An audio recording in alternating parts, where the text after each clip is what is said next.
Hello and welcome to another Asylum Atelier stream. Welcome to our creative discourse.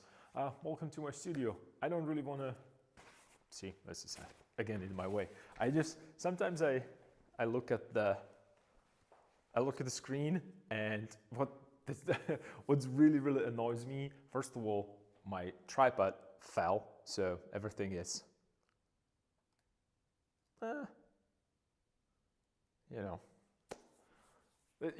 by now you already know the stream. So while I was preparing, I saw my tripod just going and just dropped down. I guess I put too much stuff on it, and also duct tape would help, but definitely not just a regular, that kind of a painter's tape. It's just almost like a paper tape. It doesn't really hold very much. It does not have a strong glue. So if you're trying to attach something somewhere, maybe don't use that if you're not sure. Anyway, that's just the usual stuff that I don't know. I don't know how to deal with this, but it's fun. It's fun. At least it always makes me smile that, no matter what I try, I double check my camera. I made sure that everything works, and then, then tripod. I was standing right there looking at the painting, and I saw it just go and just fell. I don't know. It's just I think it's just I think I put too much stuff on top of it, and I think it just simply collapsed. So yeah, that's what's up. That's what's up with me. For those of you who just joining us for the first time, this might sound strange and almost unprofessional, but that's what we do here in this stream. We just go with the flow and see what's gonna stick when it comes to streaming. It's little different when it comes to painting, though. So yeah. Let me just do a couple adjustments here, because right now I'm worried that every other tripod is going to fall as well.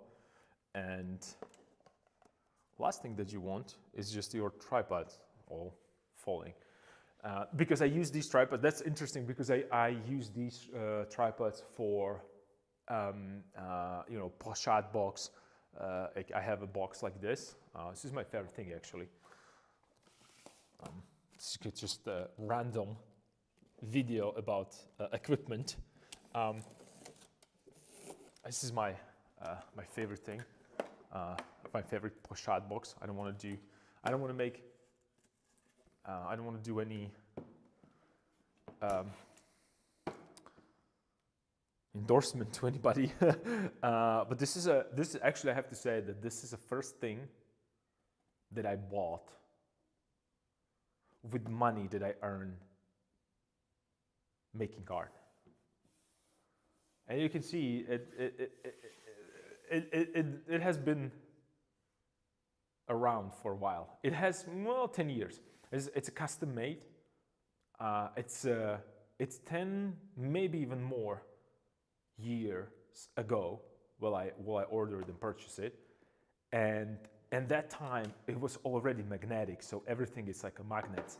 So you just put it there and it just snaps in place with magnets. It's crazy. It's just really everything is precise, and like the craftsmanship, it's awesome. So you have these like panels that you can where you can store brushes. It has a kind of cool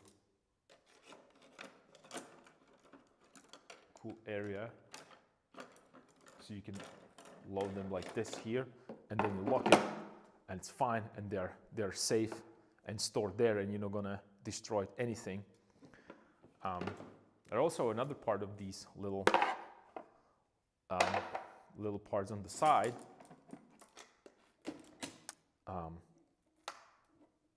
They are actually you can use them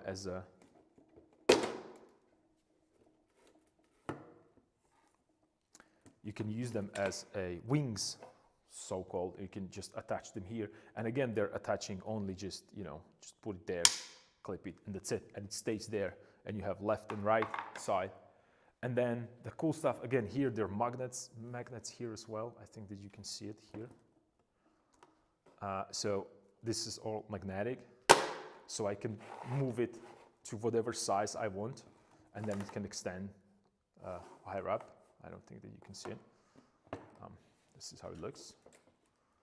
And this is magnetic, so you can move it left and right, so you can hook up stuff to it. And then this is spring loaded, so you can have any size that you desire or you want. It's ideal for panels, not necessarily for canvases. But then the cool stuff is that you can then store these panels right here, like so. So I have some panels ready to go. And actually, this is a cool segue because I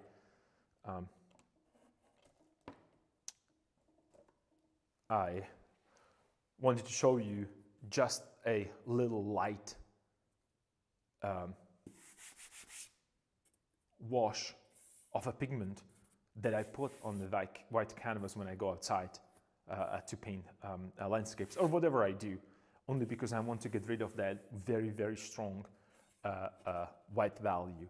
And then also, I talked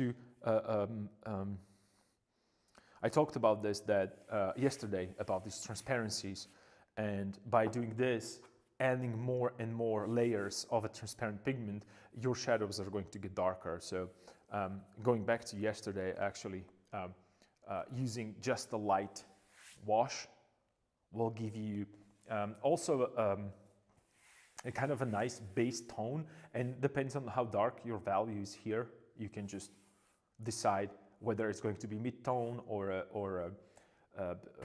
half tone if you wish, or if it's going to be a lighter parts of whatever subject you paint. So depends on that I choose.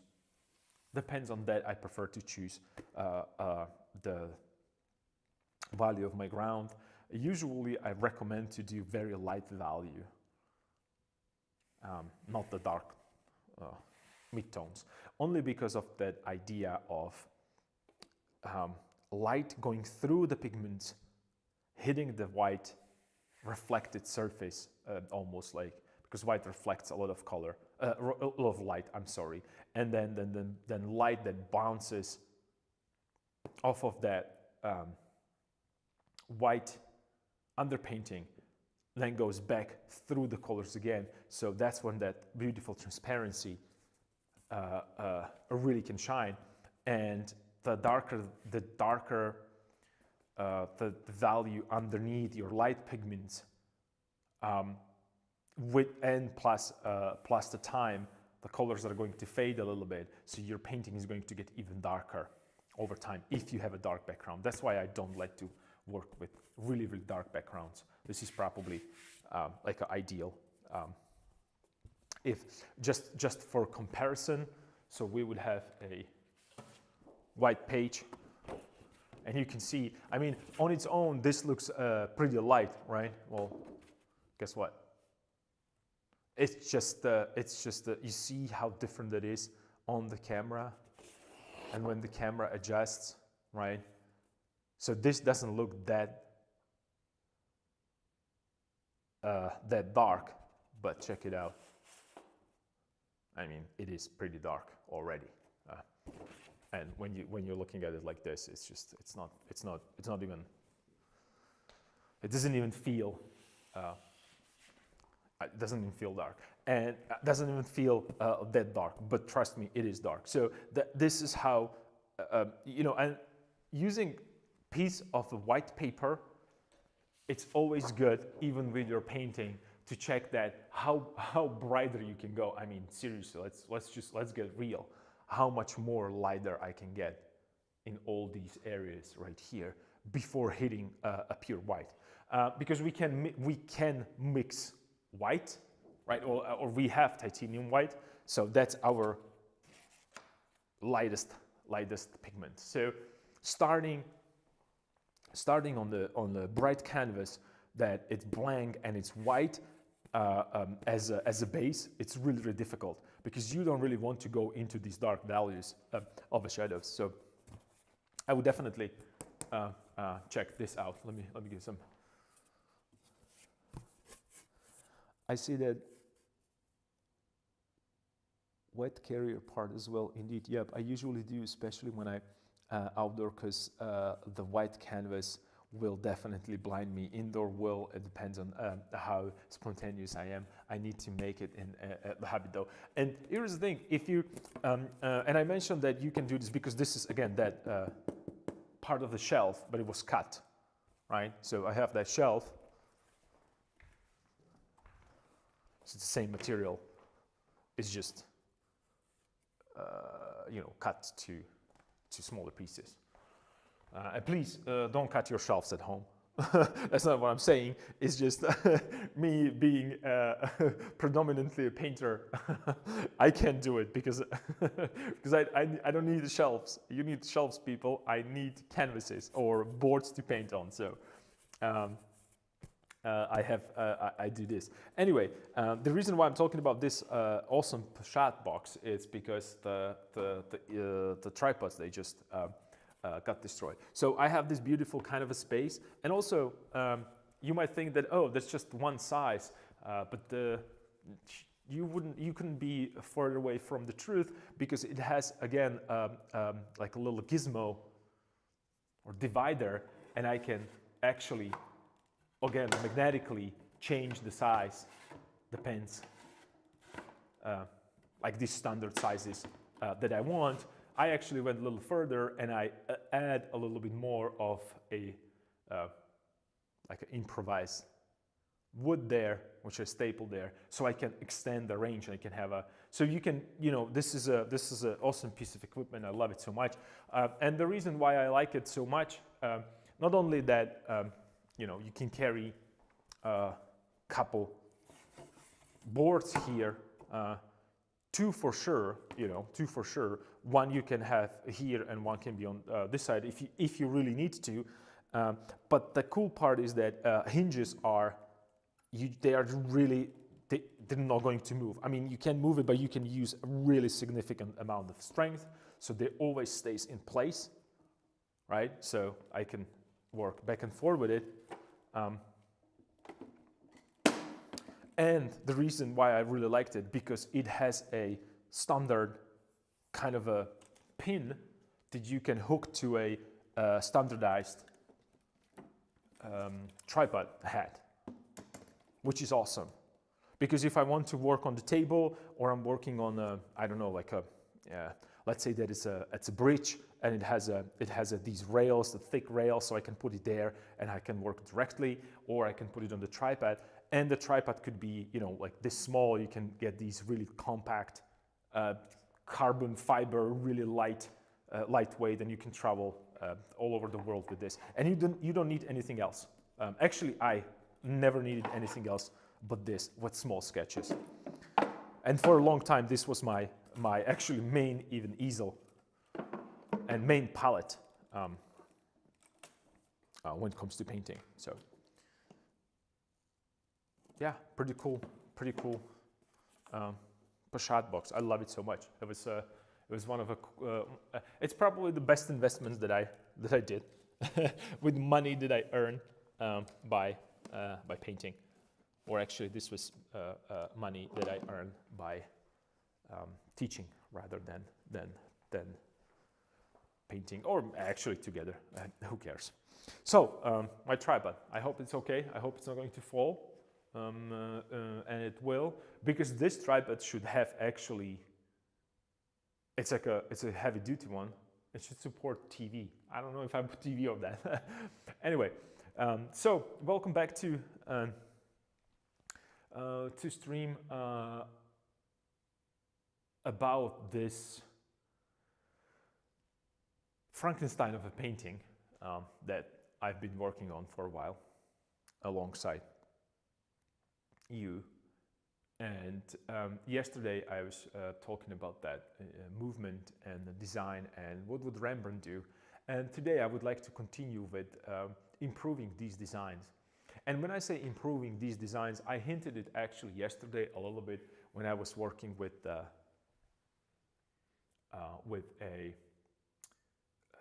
icon It's still wet. I'm keep forgetting that it's wet.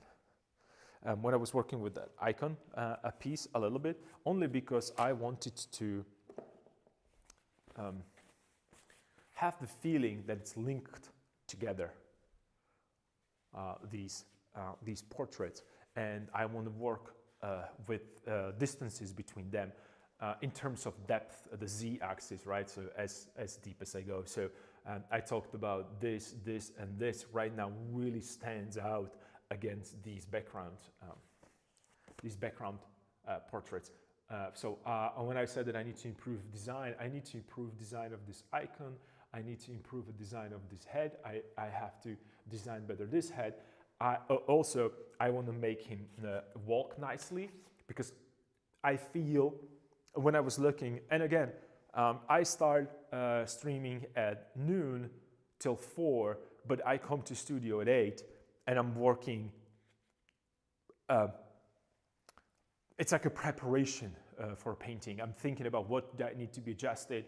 I'm getting into the habit of a list in my head. So today I want to focus this, and that. And it actually helps kind of a structure also of a stream, because it's kind of I don't need to really think of any schedules, because schedule of a streaming or the timeline of a streaming is based on what the painting requires, rather than just inventing something that I don't need to talk about, or something that it's not necessary. I don't do these just to fill the void or fill the empty space, or dead air, as they say in the radio industry. It's more about my process of thinking. And believe it or not, every one of us, we have a slightly different approach to painting, and that's awesome.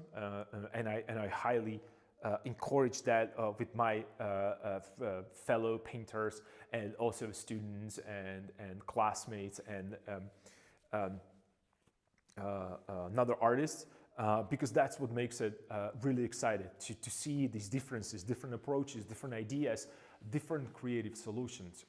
So you might have a different one, but what I would really point out is that every one of successful painters, they have some kind of a system, and I would call it checklist. And it's not because you wouldn't be able to paint without it. For me, it's more like, okay, I reached this point, and I know that from this point, everything that I'm going on top of this, I can always subtract or scrape, in my case, or erase or repaint, and I will never I will never fall underneath that checklist point, right? So do I have every limb? Do I have every eye that I need to have? All my hands are in the place that I want it to be. They're not painted fully, but I know that they're going to be there. There are slight adjustments and movements and tilts and so on and so forth. That's okay. That's the part of a design. But I already know where these hands are going to be. And if I decide to do a radical change, that this hand has to go higher, I still know that if I move it back where it was, it works very well. So I'm going to test left and right, up and down, back and forth, and that's that part that I was so that humbled me yesterday, actually, or not. It humbled me, but also I appreciated a lot. One of yours observations or points while observing my work, that I should really finish it, and it stuck with me. And you were absolutely right. So today we're going to design and adjust the designs. That means I'm going to be working on the portrait, on the icon, other portrait, maybe here. That's my plan. You know that it not works always, and the reason why it not work always as I set it up, because I don't see it as being set in stone. I just look at the painting and I start with the checklist, and then I realized, oh, I changed this, I changed this, I changed this. I pushed it further in terms of a finished part. And then I realized, okay, I can visualize another 2 or 3 steps, how it's going to look. Let me match other things with that. And then again, I realized that I reached the potential, I maxed the potential here, and unless I do everything around it, I cannot push this any further because I don't know where to push it. I don't know, should I go lighter? Should I go darker? Should I go redder? Should I go more orangish, yellowish, whatever it means, right? So that would be that preparation. And a painting starting to really work together very slowly. And it took a year to get to this point. And you might say that, oh, wait, but year? Like what? I'm pretty sure that if you're a better painter and you can work faster and you have a more knowledge on demand, you could do it in a half a year, perhaps. Maybe you can do it in a month. Maybe you can do it in a week. I have no idea. It takes me that long, right? So you should be really thinking about, okay, so I'm not painting as fast as Richard Schmidt, right? Why? Well, because Richard Schmidt has so much experience that he does not guess whether this pigment and that pigment is going to give him a purple. He knows that already. His questions are, what kind of purple do I need to create that visual?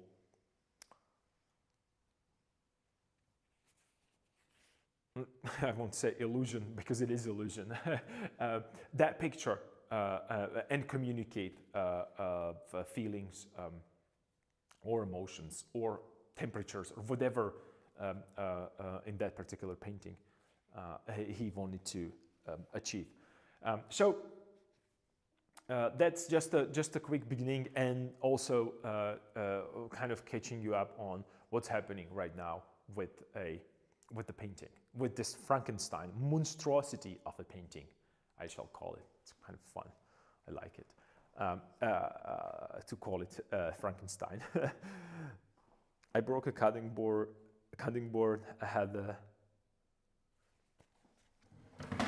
I broke a cutting board. Had a thought of painting on them, inspired by yourself. Handy. A lot of good memories with that, I bet. I feel the same with my Pochade box, though it was too expensive, but oh my god, it paid off by itself. Yes. Oh yes. I have to say that there is and especially, I have to say this is about Pochade box and equipment and palettes and shelves. That's such a our Western kind of a setup, and I didn't realize that before I went to St. Petersburg, that I am so proud at that Pochade box. I'm working with it, and it's part of my ensemble, and I can imagine being in the studio with that particular instrument, and I'm proud of it, and I'm also looking at it as kind of an achievement. None of that is present in the academy, the painting. It's the main focus. So if you have to squeeze your pigments on the ground and mix it on the ground next to your painting because you don't have a palette, you're going to do that. And I've seen people doing it. You've seen me, where'd you have it? I don't know. This is my, I prepared these boards for that exam. So there's a paper, again, stretched on the board, and it's coated with acrylic gesso, so I can paint on it, I can draw on it, I can do whatever I want, so I can do multimedia. But check this out, a palette, and I sprayed something on that, I don't know, right? just to prove the concept, so that I'm not faking it, I prepared another board, slightly rougher surface, more like a sandpaper, for different textures, for different ideas. I was spray painting something there as well, probably practicing some brush strokes. So I kind of realized that equipment is not as necessary when you already know how to paint. It's just a convenience thing. And I truly believe that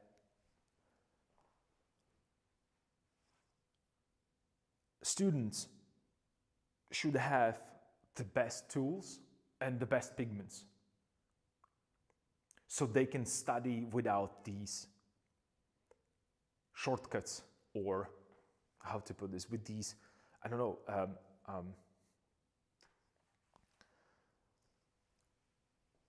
well, I don't even know what word I'm looking for. Compromises, because I need to compromise these days what kind of pigment I'm going to get and buy on size, not necessarily on quality, but on size, because I don't have a couple €100 just, laying in the studio, blocking the pathway out of my studio. That's not how it looks here. So I have to be really, really conscious about the purchases. And for students, it's 100 more times difficult to get quality pigments because they're really expensive. So they work with all kinds of weird pigments and cheap off-brands and variants and tubes full of fillers. And when you pick up a pigment like that and you're trying to mix it with another pigments, oh my God, you're gonna be so angry. So right now, I don't really care because I kind of anticipated, oh, this is by the look and feel of a pigment, with enough experience, you can already tell whether or not, or how, not 100%, but in what quality range are you with these pigments, right? Some of them might be more oily and runny, so that means there's more fillers, less pigment. Some of them are really, really hard as a rock. That means that they probably use some kind of either stabilizers, or they were not, or they're too old, and the process of drying started. There's a bunch of problems that you have. I remember that I get the original lead white and then a knockoff lead white. You can tell which one is a lead white just by holding it, because lead white is really heavy. It's really, really heavy paint.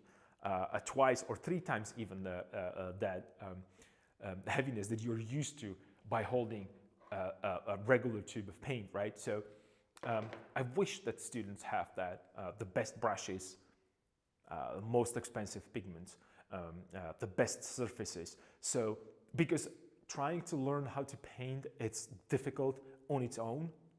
Not factoring, I'm factoring in all the problems that I had with materials, and not understanding these materials, not only not understanding that, but on top of it, also always changing materials. One time the pigment is too runny, the second time it's too thick, and you don't know what other things are what's influencing it, and you cannot control it, and you're frustrated that the pigment is not doing what you want, that your drawing skills is not where it's supposed to be. And that also goes for something like that box. It was really expensive purchase, and when I say expensive, it's probably the most expensive piece of wood that I have here. Most of the things I built myself, and that's one I salvaged from a friend that he wants to throw it away. And all of these I built myself. So that's way more expensive than it should be, because thinking about just the wood. But that it's sturdy. It serves. It does one thing, and it makes it very, very well. And that's what I think the students need to have. So unfortunately. But like I said, in comparison, why am I talking about this? In comparison, again, these tangents, I can talk for hours and ages. I should proper have, instead of being a painter, I should be one of those, like a, you know, if it's an awkward pause and they need someone to talk whatever stupid thing that no one cares about, that should be my job. Just, you know, okay, this guy, he's gonna talk, let him talk.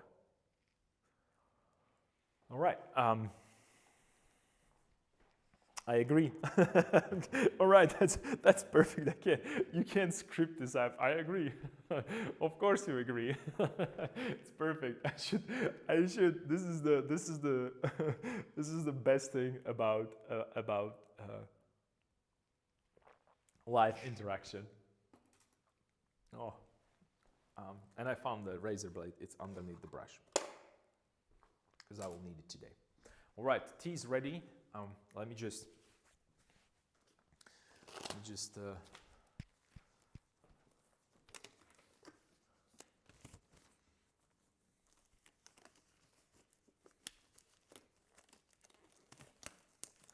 maybe that 100 euros is hidden somewhere in your sofa. Well, trust me, trust me that very rarely, must be like a birthday or something, I am in touch with €100 bills or seeing that much at once. So it definitely, if I can, with certainty I can tell that it's not in my sofa. Yeah, I made this mistake. Though I could save some money with some pigments, let's say it was a bad move. I agree. Yeah, well, like I said, it's just these are the things that you have to experience yourself. There's no way anybody will. And again, you could see me. I'm not endorsing any pigments. I don't like to talk about the brands because I think that every brand and every my mic is down again. What is happening today again? Let me just double check my mic.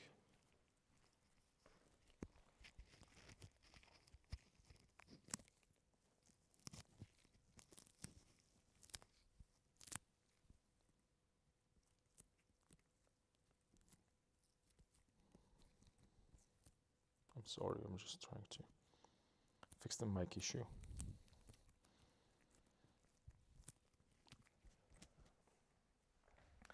So I don't endorse anything. I use, really, like I said, mostly household brushes. And then these are really fan brushes from local grocery store.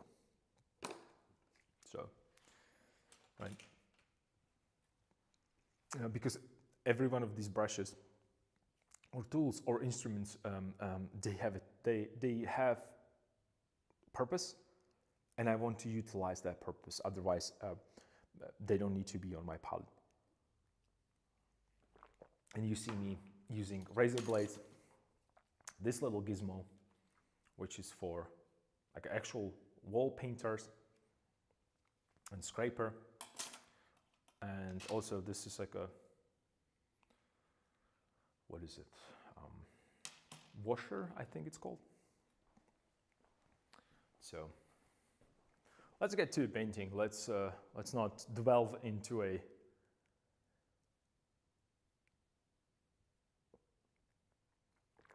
expensive materials that I wish are more reachable.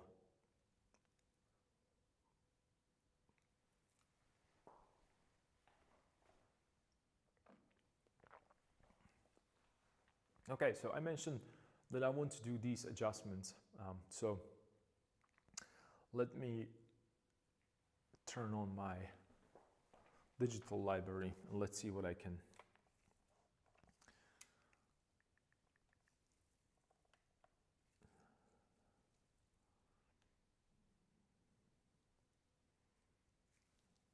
What I can utilize.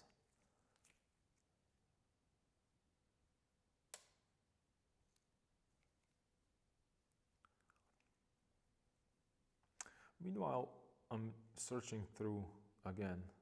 It's like a long.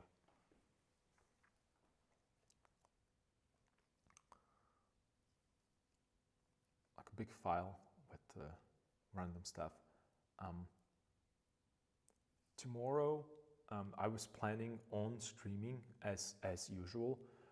I would have to postpone even tomorrow's stream because I have to go to deal with some other issue outside of the studio that I have before prior to departing to the academy in St. Petersburg.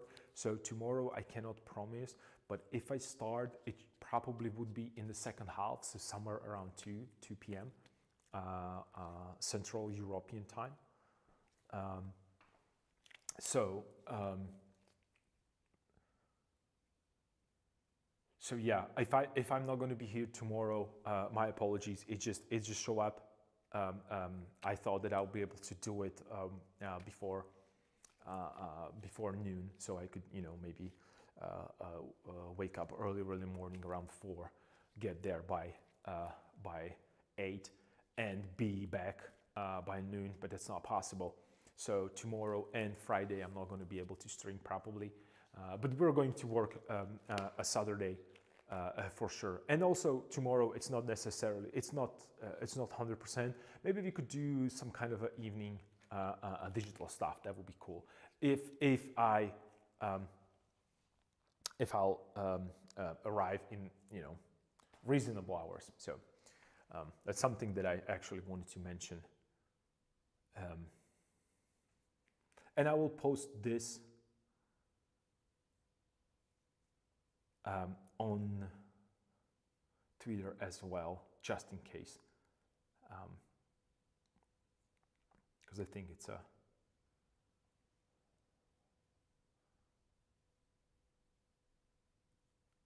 it's probably easier that way, so everybody can check that schedule. All right, let me see. I am thinking that because I don't have that much of, I don't have icons, that's for sure. I don't have any like particular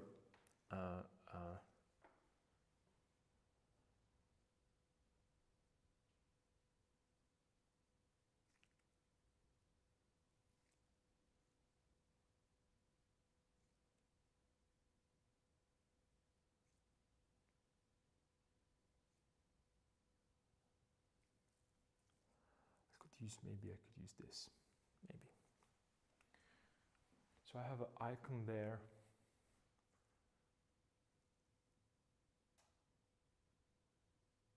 Yeah, okay. I'm gonna focus even more on, let me just scrape off.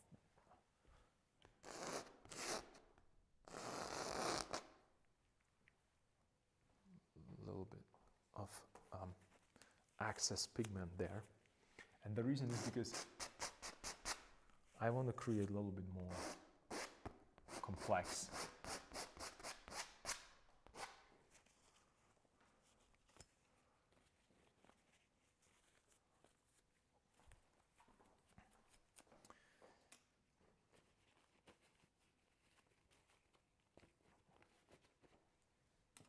So let me just get a medium.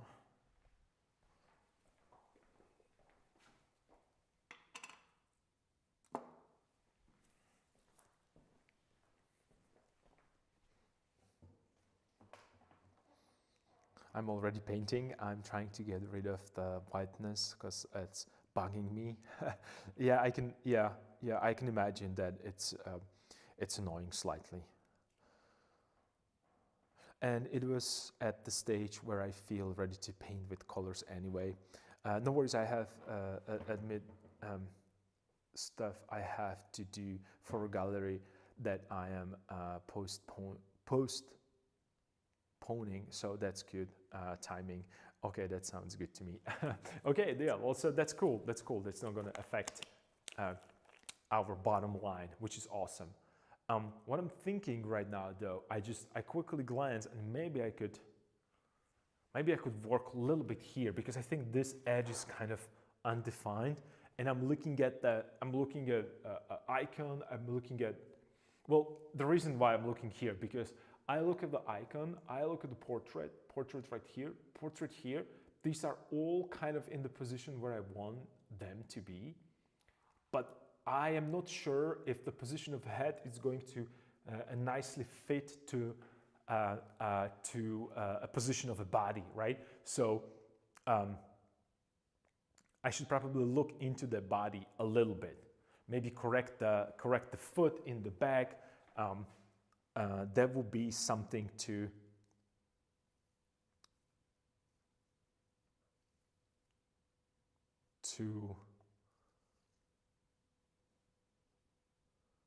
yeah, I think that would be something to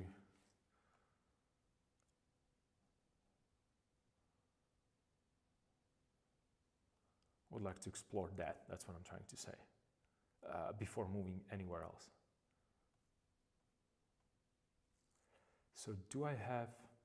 I don't have that. This is me being not necessarily.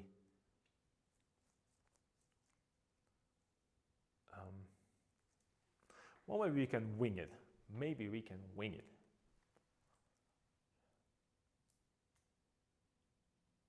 And maybe I could push him a little bit closer to me and let him go that way.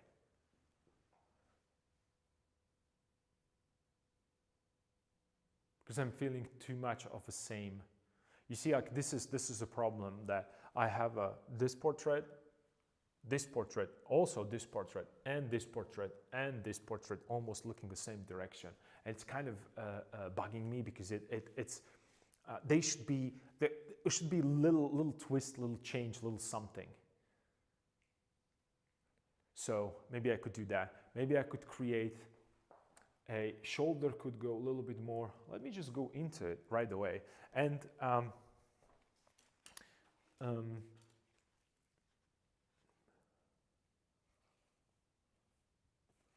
this brush is damaged. That's cool. That's okay. That's fine. You can see I can show you, like, I'm really like destroying that brush, and that's also because of the way how I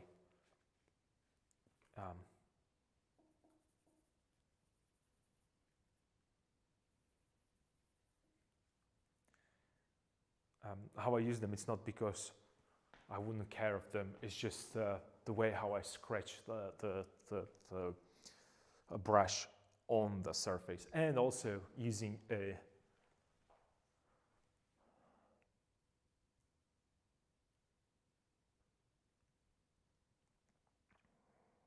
I could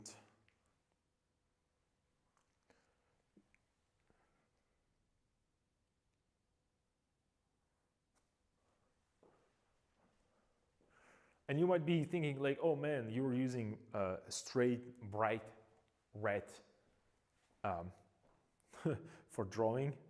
Yes, and the reason is because I have a dark value there, and I want to match the value, but I still want to see it from a distance. So I just chose red because it's visible. And also, if you draw with like a really weird pigment,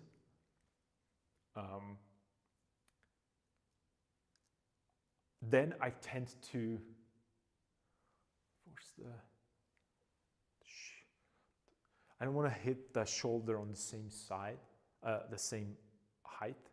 So maybe there's going to be. And the reason why I'm using red at this particular stage, because it helps you to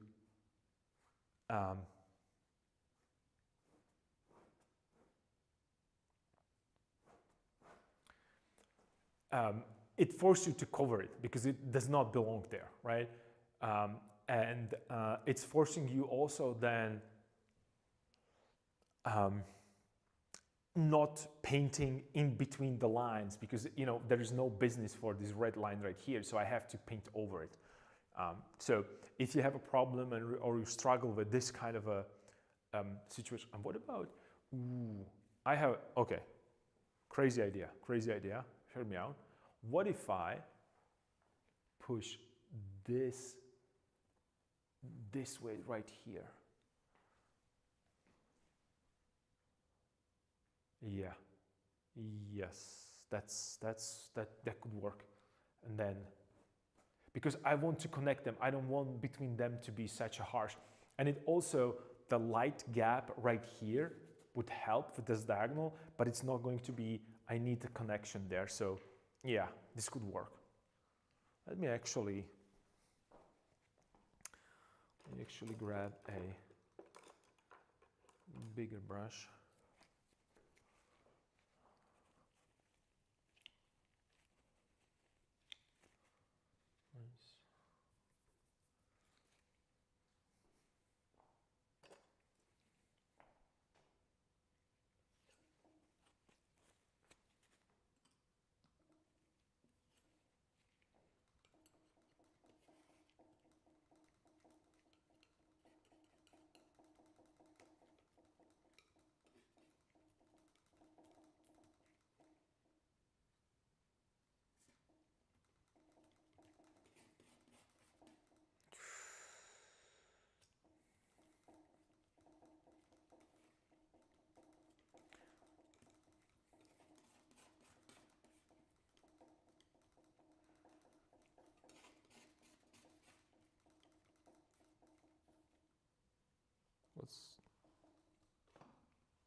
Okay, something was like a weird clinking noise when I was mixing. And let's go with a little bit of that sienna instead to warm it up just a touch. More of that black to make it darker. Maybe even darker. Maybe even more. With this and just a touch of that blue. Because this is really, really orangey. Sienna. Burnt sienna. I'm sorry, burnt umber. Or burnt sienna? No, it's burnt umber.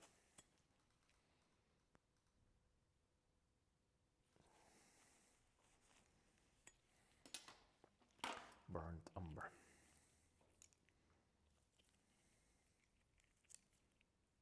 Or am I crazy? It's burnt sienna.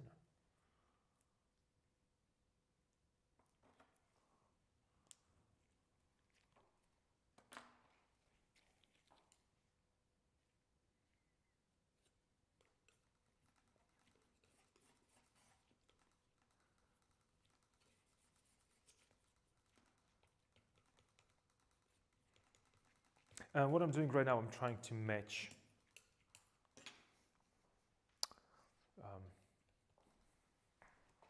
this. And I'm not that far away. Not that far away. So this is a good base. So we can start here, having fun.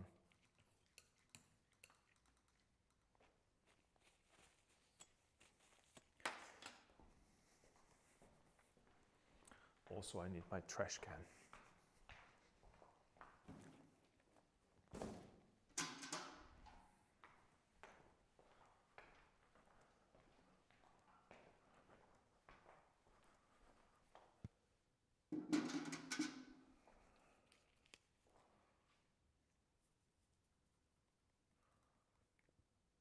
Again, I'm loading my brush like fully. Like I almost took all the paint and pigment that I had in one brush.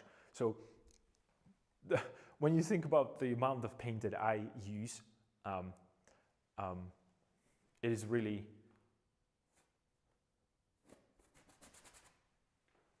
maybe I should hit it darker.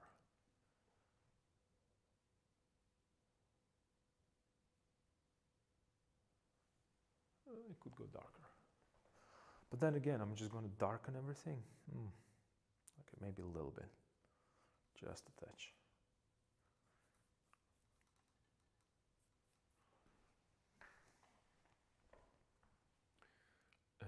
this is shoulder.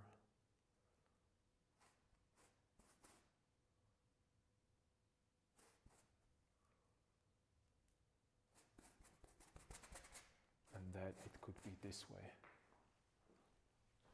How do we feel about this? That might work. It gives a little bit of motion there. Okay, and it needs to be incorporated, maybe a little bit like a little bit of these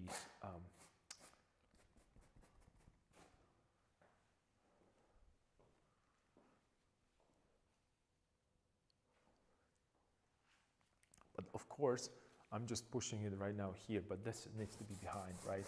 So it cannot go over this guy right here. Yeah, I think that we could do this. I think this might work. I think that this might be a solution to this. I need a little bit more of this.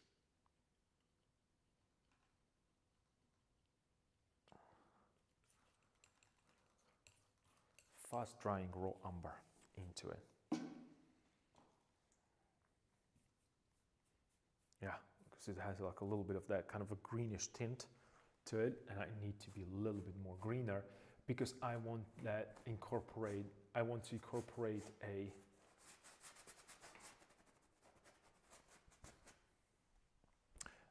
the feeling of reflection from the grass. And he's kind of moving this behind him. Maybe I could give him slightly from even better angle. Yeah, so this guy is going towards us, and maybe him put almost like he's in the profile. I don't have anybody from profile, by the way. So he could be from I could put him into profile setup.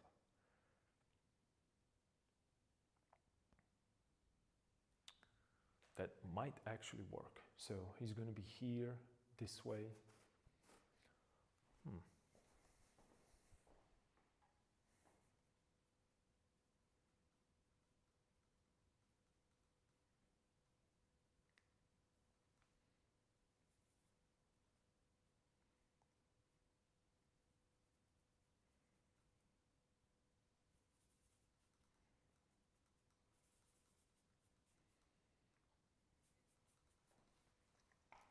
So if there's a shoulder there.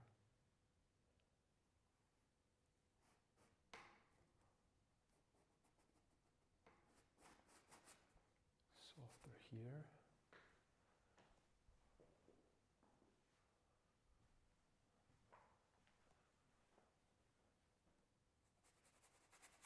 And then maybe he could also have something in his hand.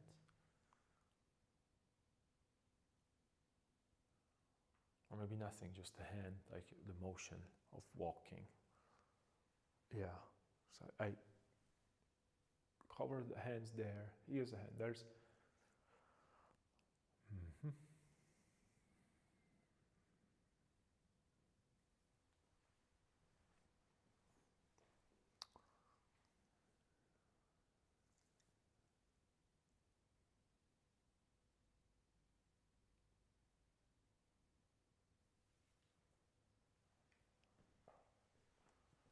Let's maybe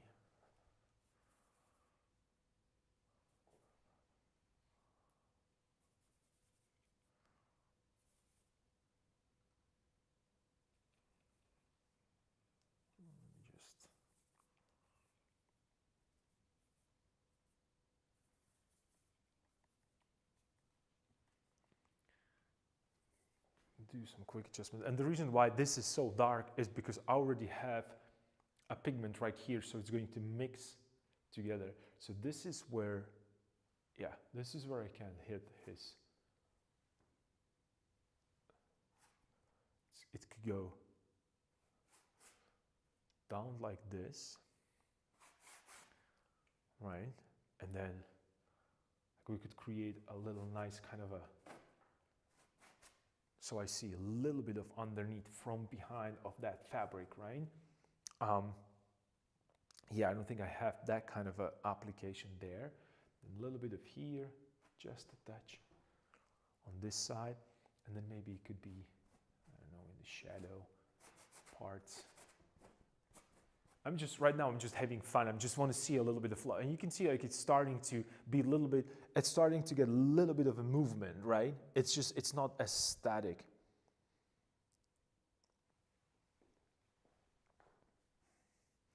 It's not as static, I think, right? Because adding a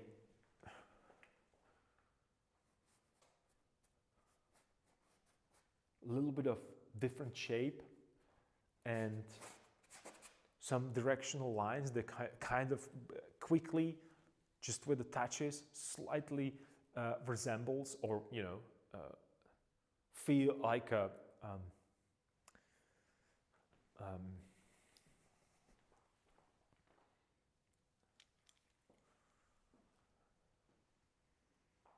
like a fold on the drapery immediately gives a little bit of a motion kind of feel to me. I'm not saying that that's what's always happening, but for me it's always that kind of a vibe to it. And then I could, and you can see I started with some kind of shape and idea, and right now I don't draw like a line, a line, a line. I am grabbing my brush and I'm seeing that there is a possibility for a darker value here for how's it called, armpit, for an armpit, but instead of just drawing a arm like this and maybe having it here, and maybe there's some folds there, I am placing the whole width of a brush stroke right here. I am not focusing on what's happening here that I'm going to adjust, but the inside, it's going to be that arm, right? So this is a line, and if I have a line there, I'm going to color in between, right? But I am already pressing with the brush. So one side, it's a line, another side, who cares? Whatever is going to be there. I'm not that concerned about that yet. For now, I want to see an arm sticking out there. And I'm thinking that that could be a little bit more of a shadow here, right? And there's going to be a light right here on this side. A little bit more. Let's give him this. And maybe he could have something as well on his back carrying some other additional stuff. Because it seems that they're walking without any pouches or bags or anything. Where are they storing, I don't know, at least water and food? So they need to have some artifacts. I know that I started here and haven't finished. So yeah, let me just. And this is the easiest way for me, is to go there with the red right now if I want to. And I have the shape there, so I can say to myself, okay, so this place here, again, I'm checking the shoulder, could be this way. And then there could be some changes in the direction, and his hand could be here perhaps. I don't know, maybe here. Maybe I should push the shoulder even a little bit more further back. And if I draw the shoulder there immediately and start doing these outlines and I don't know, whatever stuff, I don't think that will help. So I'm going to push the shoulder a little bit more this way and give him a little bit more room here. So I'm going to grab that lighter idea that I have here, or another brush, so I can work with lighter values.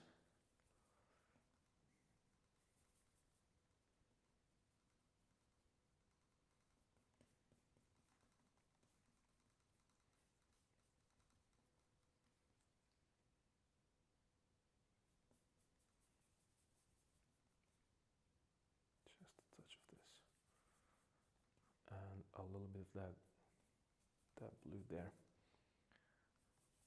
Because of saturation, I need a little bit more of saturation. So shoulder, here and here, right? The head, smaller shoulder,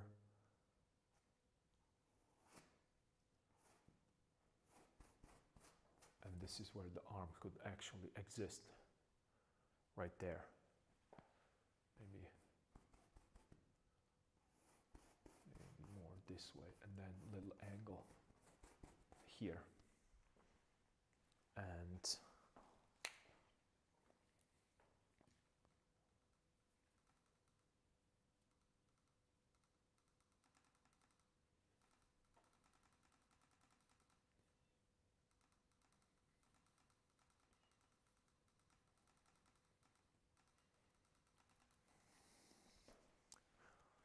the hand could be somewhere around here. Is it going to work? I think it might. Maybe the arm is too long, perhaps. Maybe. So this is where it should end. Maybe. Maybe more here. Yeah, it's more like it. So let me just scrape this away.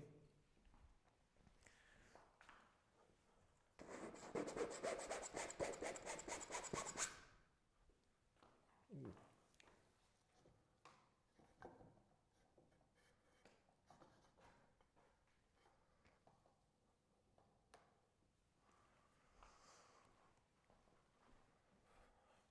Yep.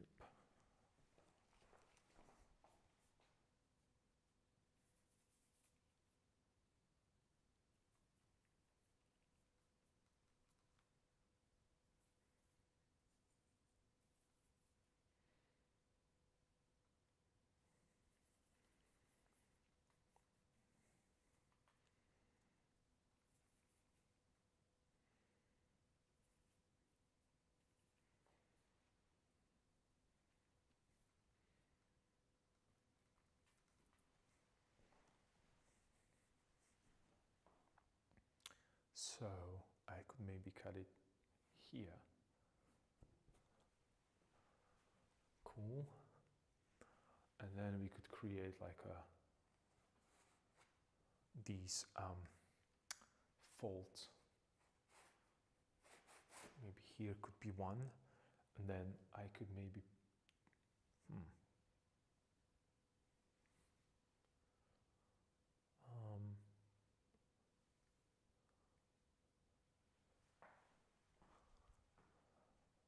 okay.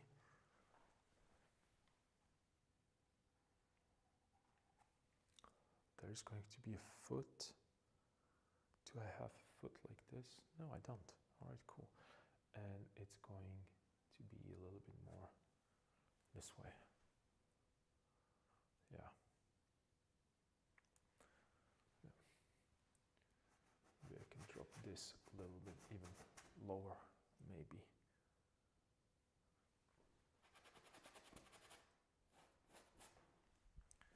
Maybe even lower.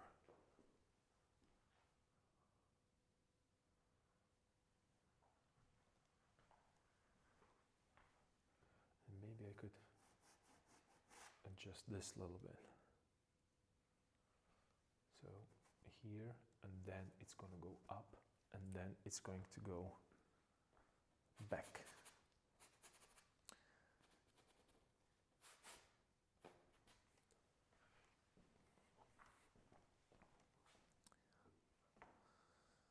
It's definitely more dynamic than my landscape scene.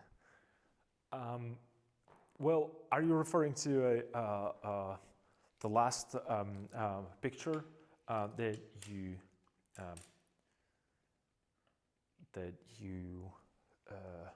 sent me or sent to me? That landscape? I have to disagree. I have to disagree. And I'm sorry, but I'm laughing. I mean, I have to disagree, and I might explain why. Well, first of all, what is the aim behind a landscape that you painted, because I don't see I don't remember, or I don't recall seeing a people, busy street, and a lot of action.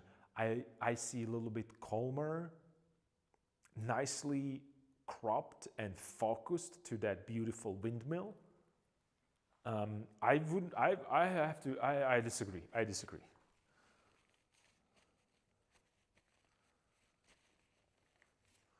I think that there is a potential there, and I don't think, for your own sake, that you should just dismiss it so easily. I think it has a lot of potential. I truly, not I think, I am convinced that it has. I'm positive that it does. And I'm not only saying it, well, only saying it. I'm not bound to anything. I just,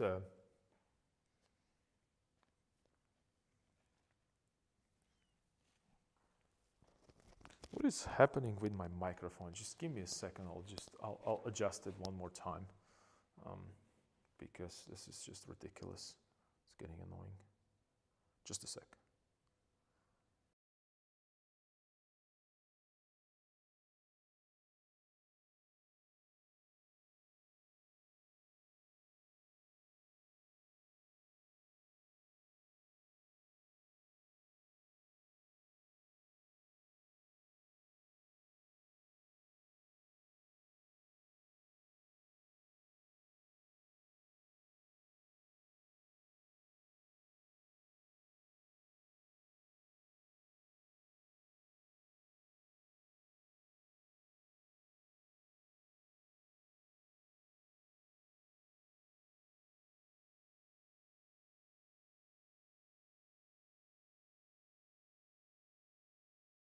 All right, let's see. I took this picture in a cold morning. Nobody wanted to be there. Oh, that's pretty funny. Nobody wanted to be there. Well, I would love to be there. I would love to be there. Also, since you took it in the cold early morning,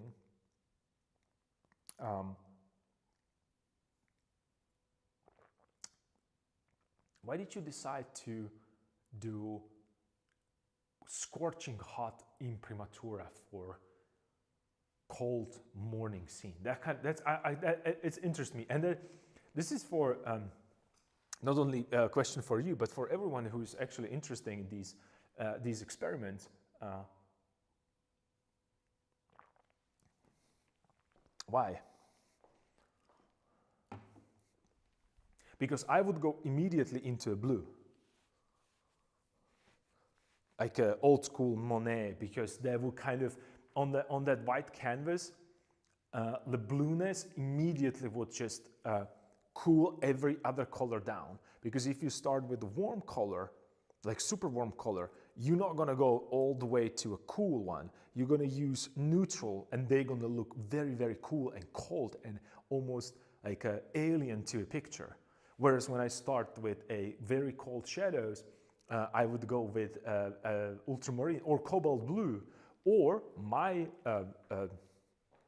you remember I was talking about Ron Lemon, my color theory teacher, I'm sorry, and great artist on his own, but that's that goes without saying when you check his work. So he used cerulean blue as a underpainting.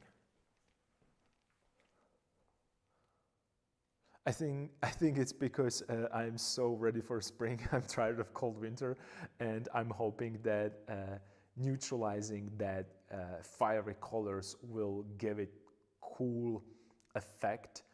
We'll see what happens. It might work. I just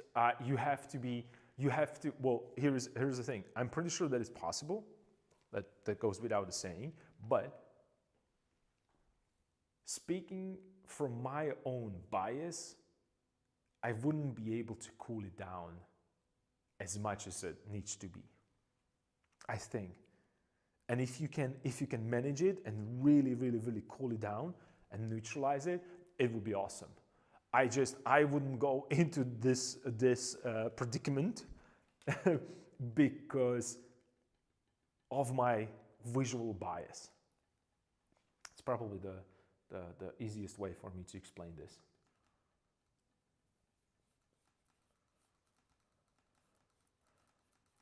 And also, I think it's because of Rembrandt. I'm naturally more earthy, warmish pigments guy.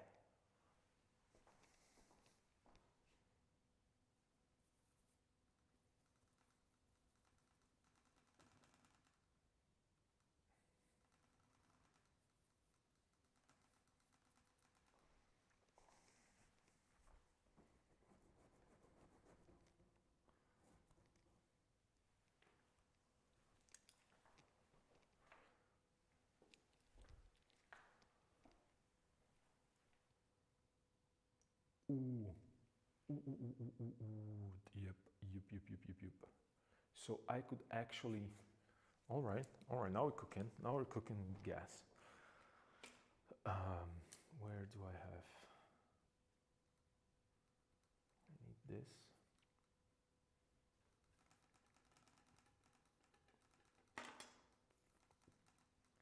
And a little bit of this. All of this.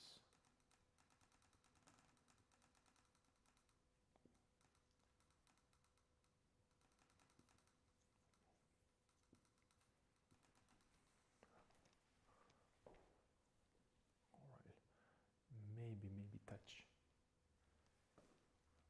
darker.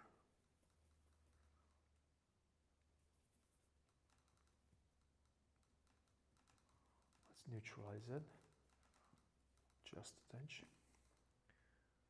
Let's make it darker.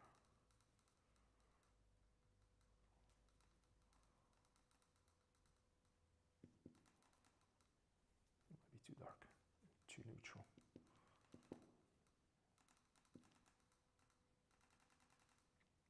Saturation.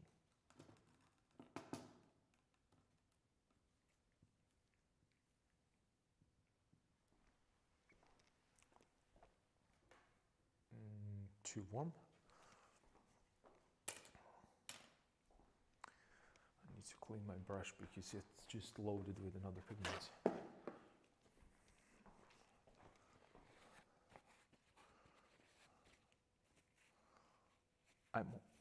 Yeah, I got what you're saying, though I would agree. Colors like that make it harder to judge the color temperature properly. It really was a spontaneous moment, and I am just rolling with it, hoping for the best. I think it's also because I trust myself enough to be able to fix it later on if needed. If not, it's not. I'm not a true artist. Oh, that's way too harsh. That's also why I like making more paintings that staying with one painting. That way, I feel like I can experiment a little more. Oh, that's extremely. That's probably. Should probably. I'm gonna steal this from you again, because I like that a lot. The thinking behind that.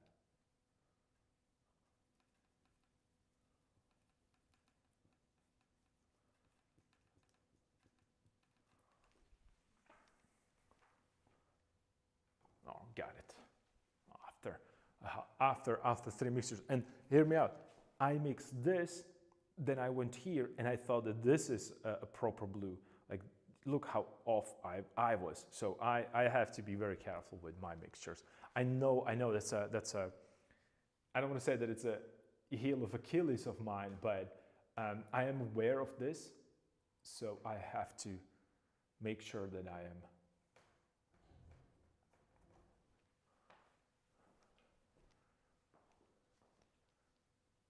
And then little jump there. Okay, well, yeah, we're cooking with gas right now. We are cooking.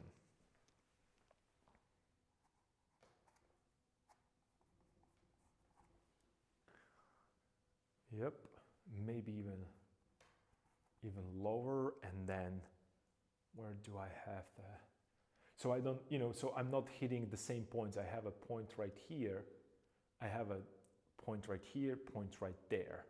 I don't want it to be on the same point. I want to create a new one, so I have a kind of a nice uneven, because I don't want to have this perfect sinusoid or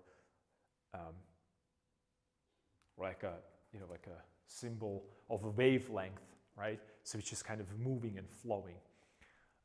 So that's what that's what I need to do. That's, wow, okay, cool. And then this area right here, it almost feels like this wants to go like so, a little lower. Yeah.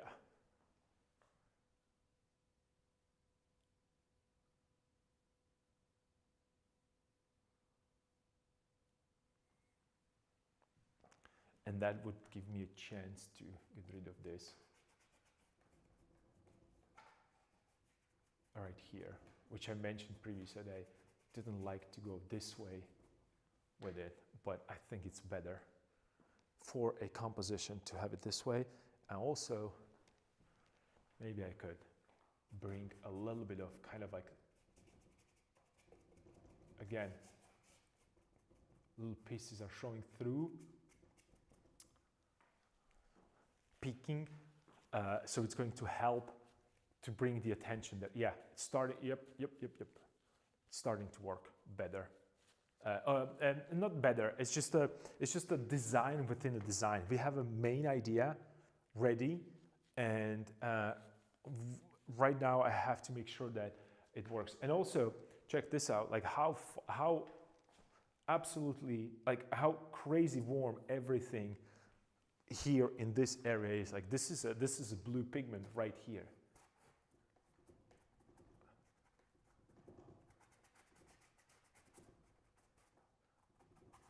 I mean, I thought this is enough blue, but not at all.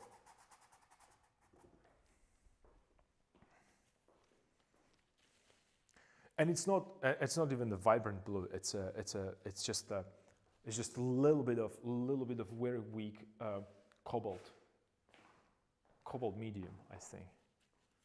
Cobalt blue medium, which is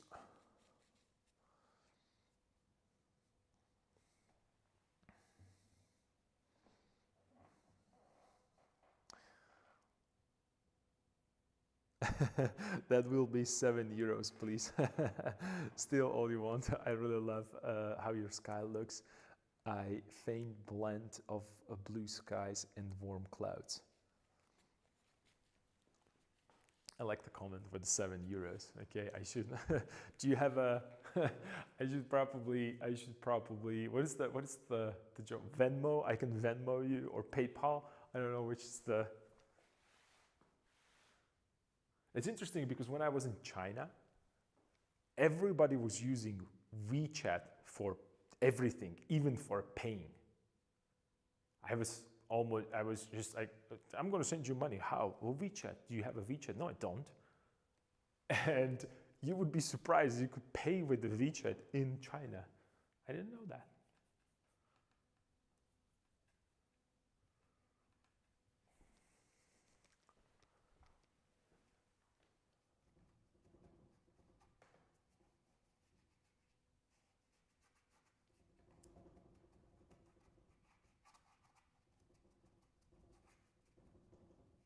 Again, you can see me being very specific about these corners, and I talked about this a lot. Well, this would be probably a job for your. I can imagine Rubens being in his studio, and this is what his ensemble, his whole atelier, and all his assistants would do.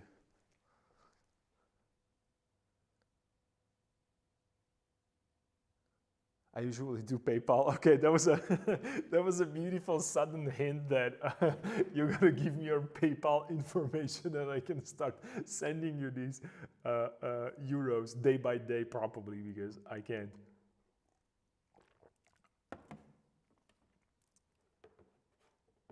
And WeChat, I think it's called WEE.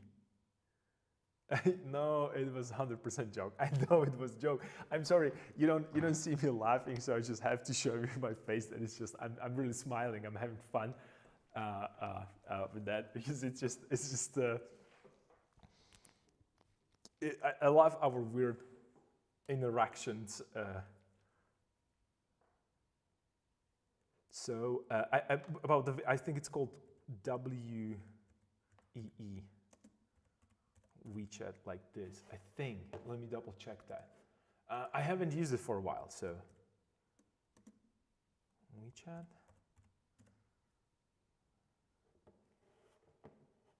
Yeah, it's WEE, WeChat, like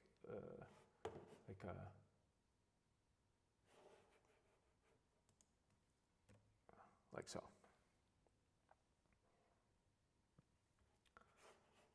Very, very popular amongst, I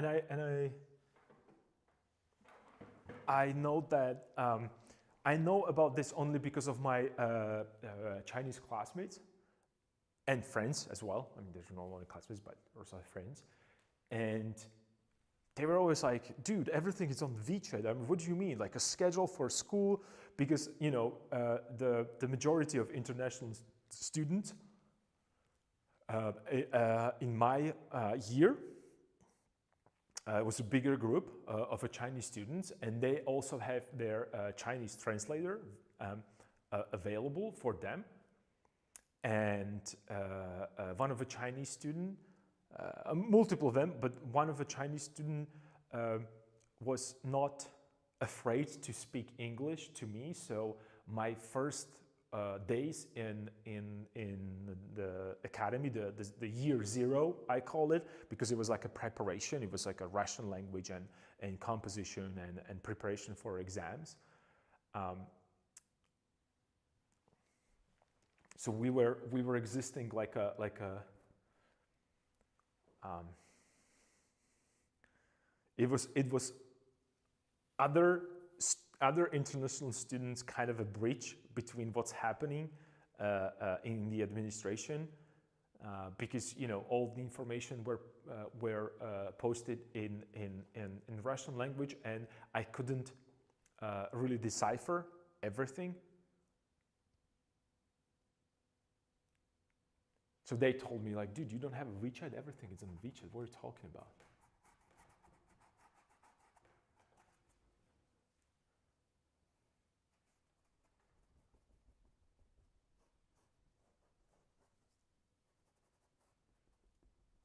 Just enhance this by adding a little bit more of a blueness on the other side, because he's turning into a green, kind of a greenish hue, because I add that reflection from here, so I have to warm this up a little bit as well.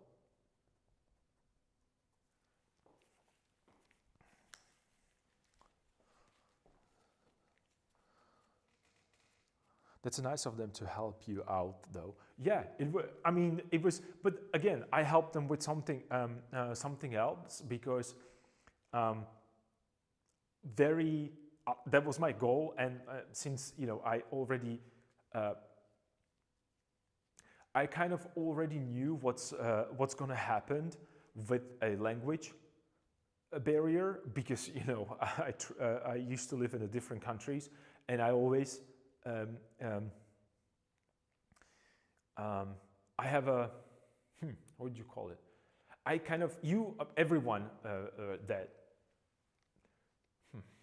let me rephrase this. It's just, I'm thinking about painting and I can't really focus on multiple things at once.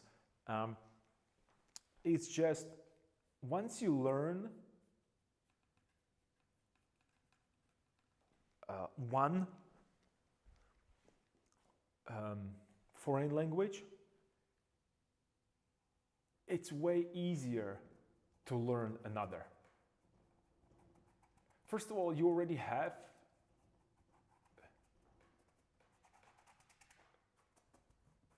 you kind of doubled your vocabulary, and then also not only did you double your vocabulary, you kind of went through what works and what doesn't when it comes to learning language for you personally. And that's the same for me. So I picked up books and I started to read, and I went to discussions or whatever, like lectures, and I was listening. I went to every lecture at the university. I went to lectures in the museums, and I was, listening to music and radio and comedy and so on and so forth. So I picked up Russian language, not necessarily quickly, but I knew what I have to do to get up to speed and start using it. So then, I was the one that helped them to get even more information about what's happening in the school, which was awesome. It's a great camaraderie between the students there.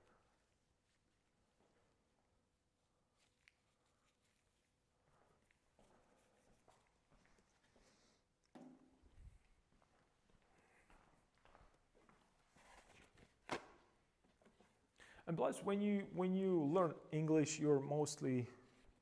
That reminds me, I need to read more Dutch books to pick up the language faster. It's way too easy. Just not to. Yeah, you're absolutely right. Because who wants to pick up? I remember that I picked up. What's the English translation? It's a Dostoevsky, but it's a Crime and Punishment. Well, not really the best starter book, I have to say. So then I realized that okay, I have to slow down. So my favorite book to go with a different language, it's Antoine de Saint-Exupéry and his Little Prince. It's just it's one of my favorite books when it comes to also but on its own, but also when it comes to the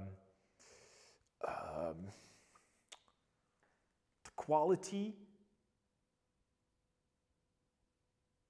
the amount of words and the size, and also it's a very famous book, so it has been translated to almost every language.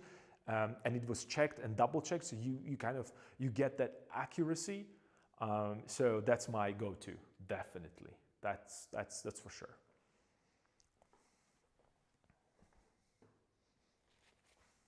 Yeah. Of course, I'll type the name for you. Just give me a 1 sec, because I have my pants dirty.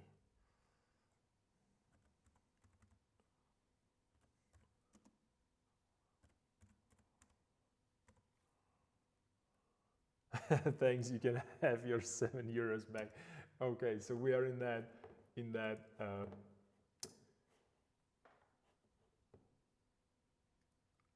Antoine. Command copy. Command V.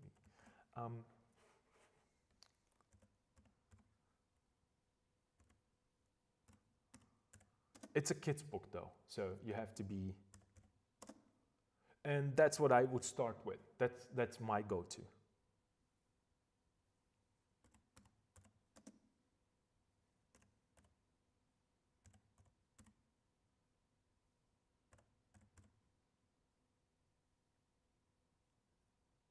I hope I didn't butcher. Okay, I'm just going to check it online because I'm not sure if I'm spelling this correctly.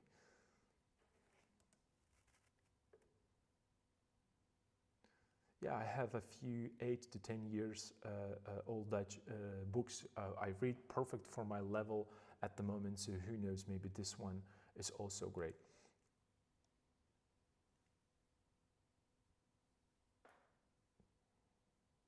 Okay, this is the author, very famous one, and the book is called The Little Prince.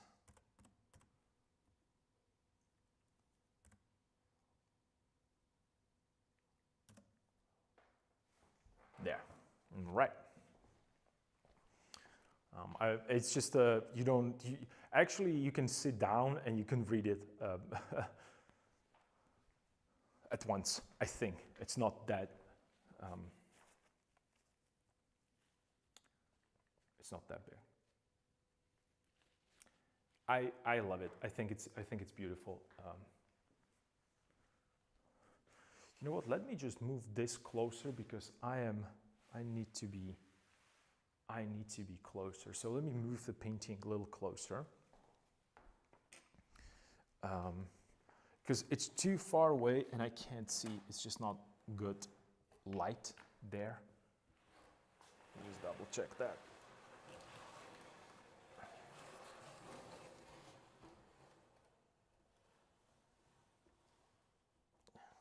Right, there we go. Now we're talking. Okay, cool.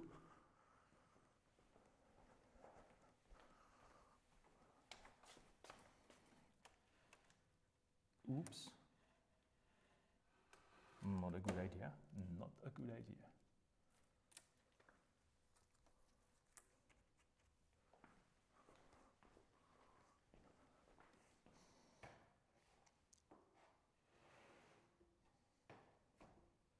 We good?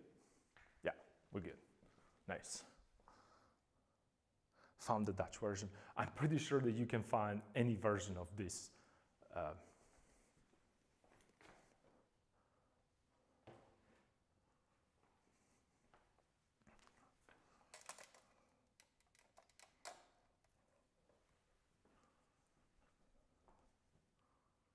Cool.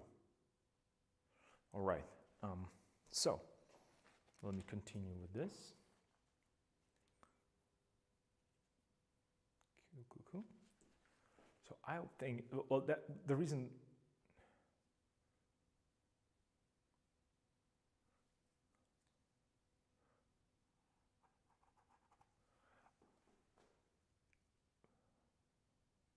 Just make sure that, I mean, it's a sad book. I mean, it's not sad. It's sentimental and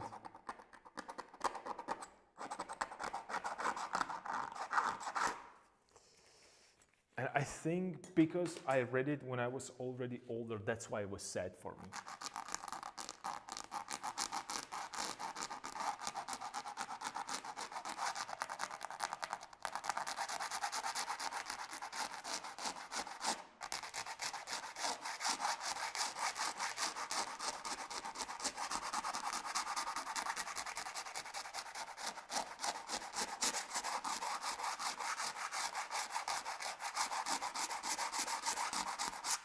Okay, a lot of scraping.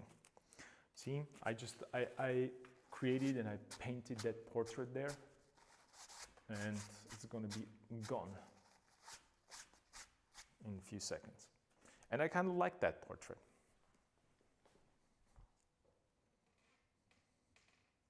A lot of good reviews. I'll get it, thanks. I think it's child's book, but it's such a powerful. It was powerful when I read it. And also I was alone in the United States. It was a difficult time, so it's just a something that I don't think that and I might actually project a lot of my life into it. That's why it was so sad for me, right? I felt that I'm alone.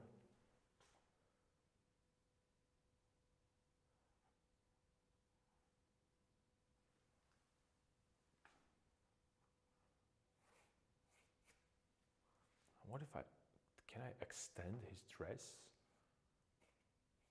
all the way here? Maybe I could. Since he's in the profile, yeah, maybe I could. And then it could maybe, so it would go then here. Maybe I could do,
This is better. I need something a little bit more keen towards the grass that is reflecting into it.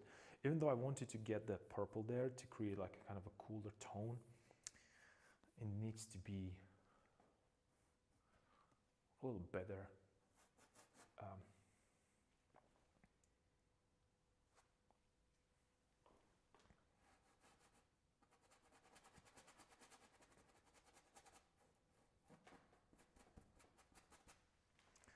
It needs to be a little greener when it comes to that that lower part of the dress or fabric or whatever you want to call it. Only because there is a lot of reflection going in from the grass into it. So all the shadow here should be cooler, and then you have these warm reflections into it from the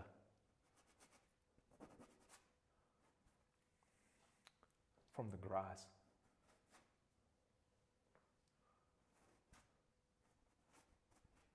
And then we can connect it here.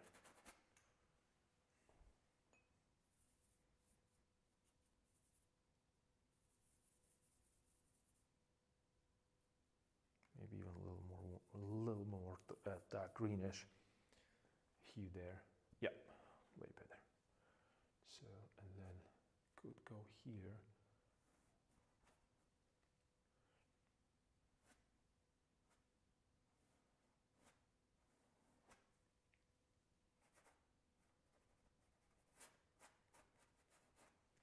Just a touch, just a little bit of that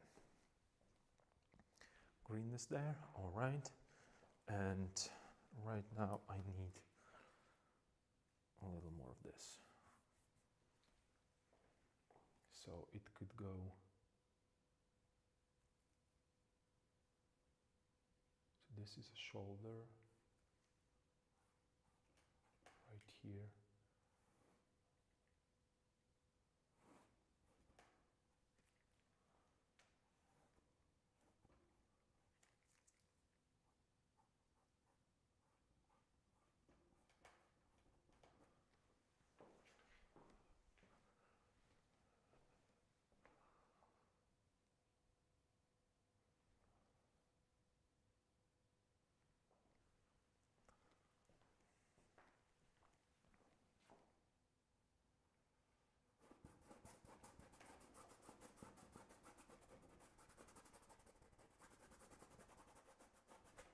Maybe he could have something on his back, carrying with him.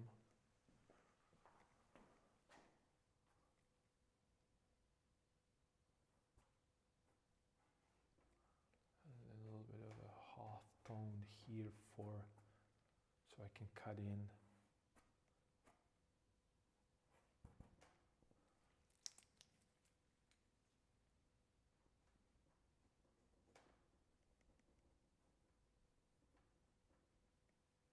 Be more here, and I could cut it.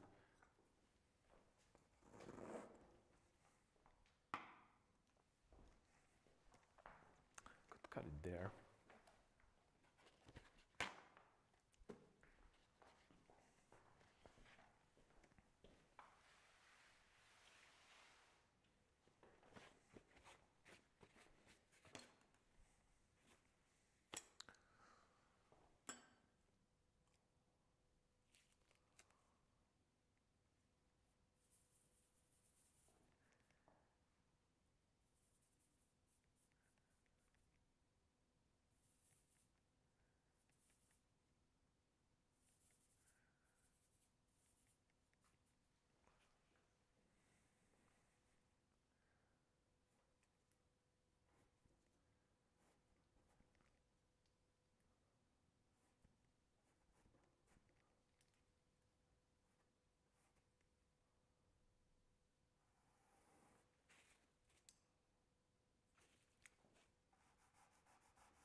Okay, the only problem that I have right now is the fact that his head is not turned properly, but that's okay.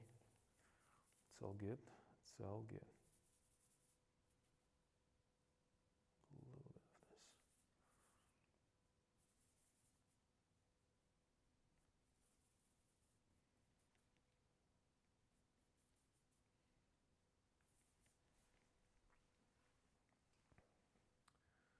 So I could push this and then here and then here.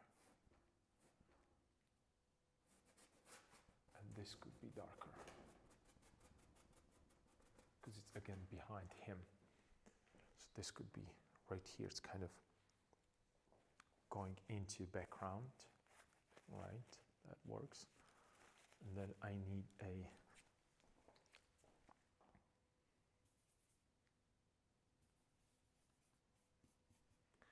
lighter values here.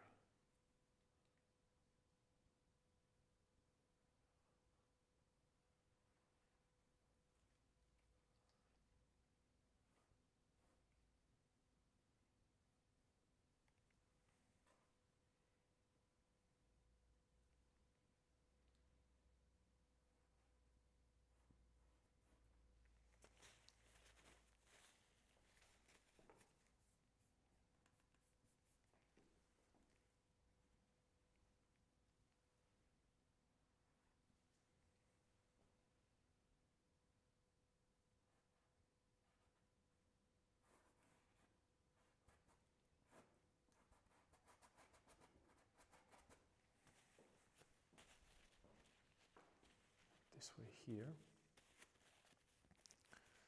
Right now I need to make sure that I also have feet. So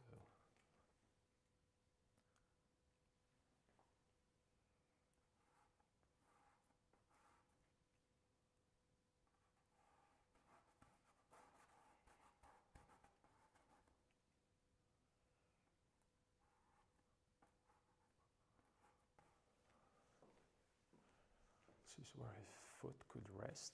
Perhaps it could, yeah.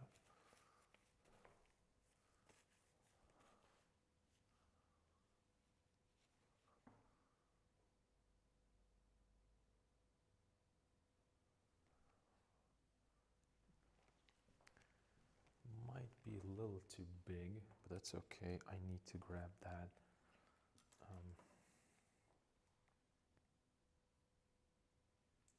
Green pigment.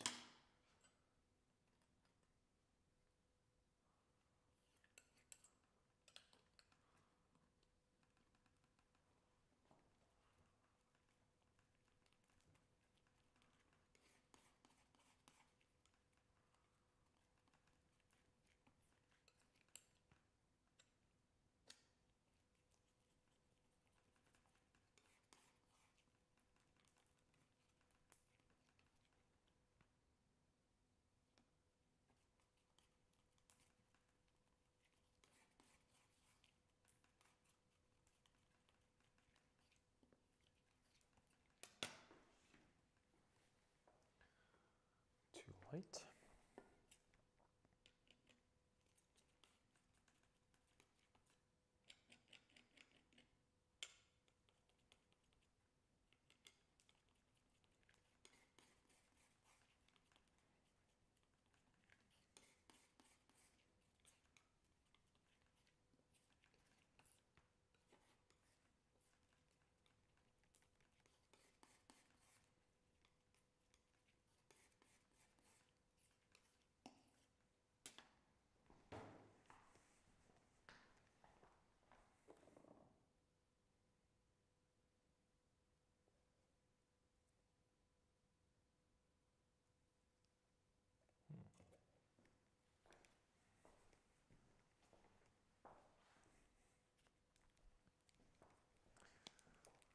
I think I could, let me check this.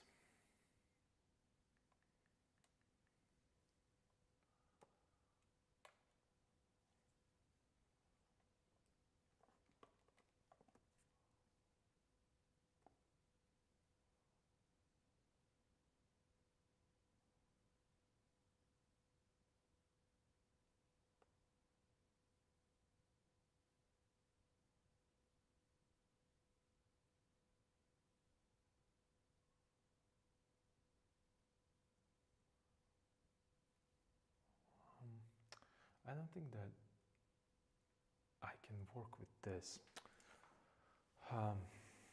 This should probably go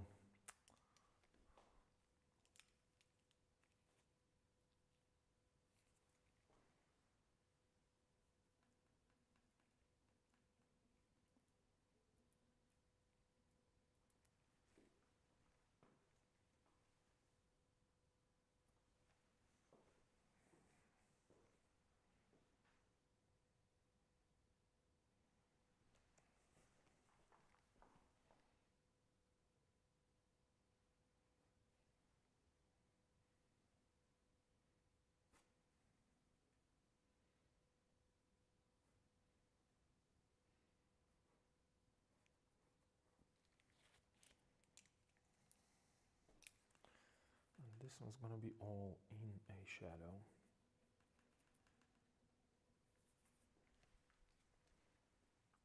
So this is the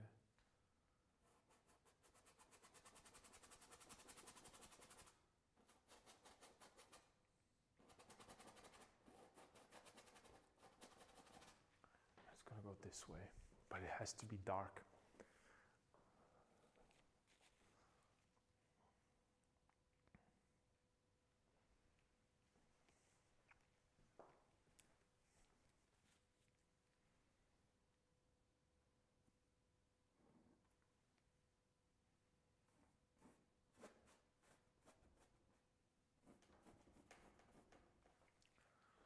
And maybe a little bit of more like vibrant pigment here.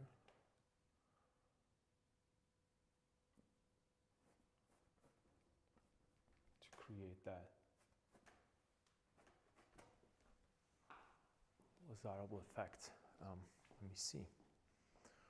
Yep, we're slowly getting there. This could be blue, actually. The bottom area right here. The shadow, I mean, underneath. As a starter, I could probably create a kind of a cast shadow, like so. I think that will kind of make that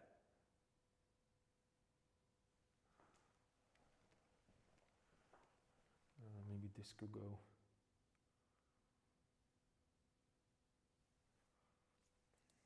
a little higher.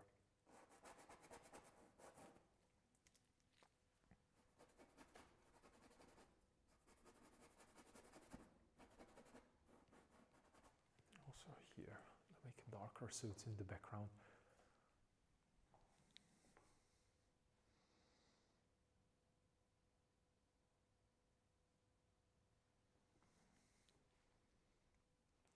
Yep, this might work.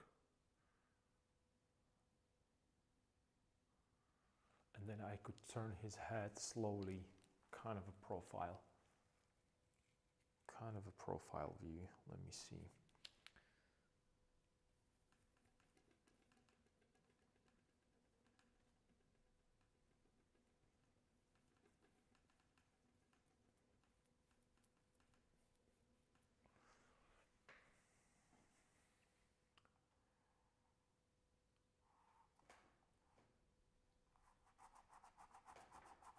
Could be like so. Okay. On the side a little bit. I think this might work actually a little better.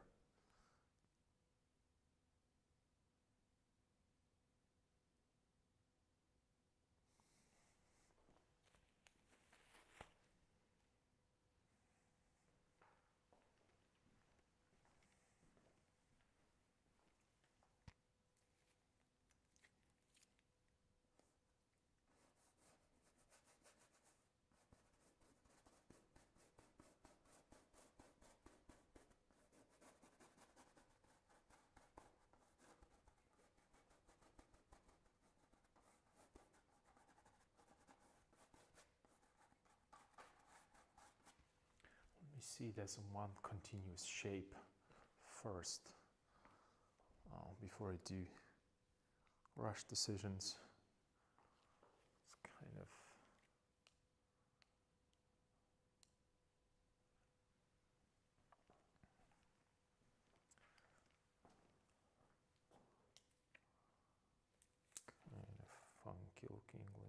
little darker values here.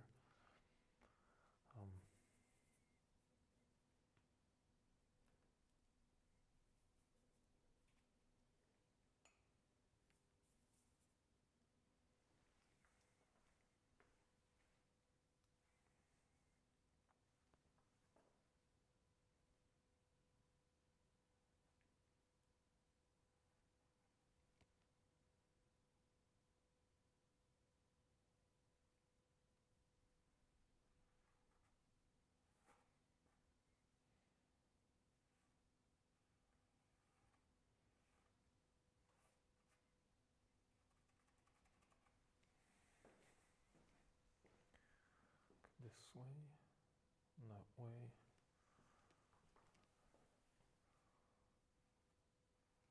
So this could go actually, let me see. I could push this one down.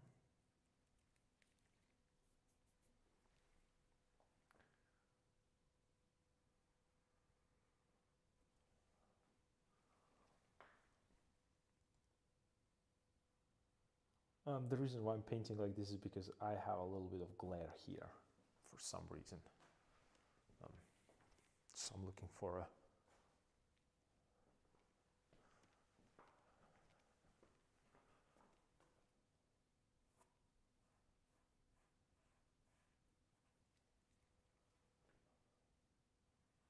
then maybe I could push this a little bit more this way.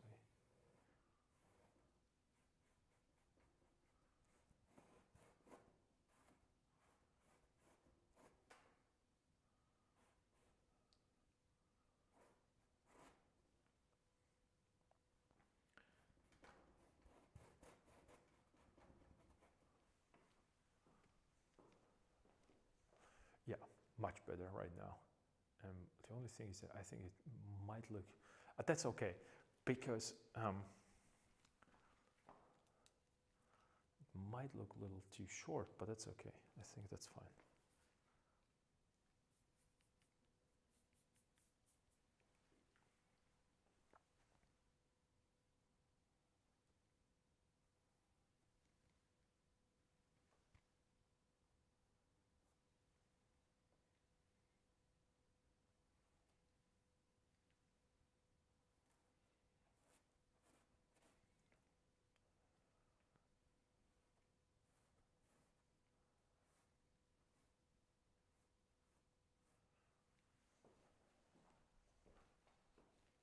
That would be a darker value there.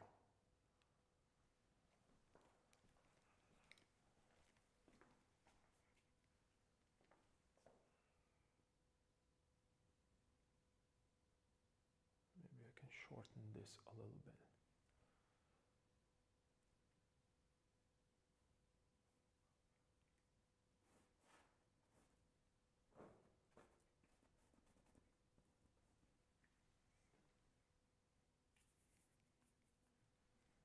Needs to be a little less saturated here. Maybe a little more specific of the shape.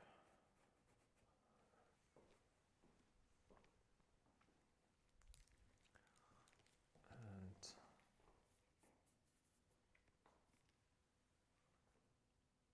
this could go this way, all the way here. And let's connect it visually with this shape right here, so I can see whether or not it's working the way that I want to.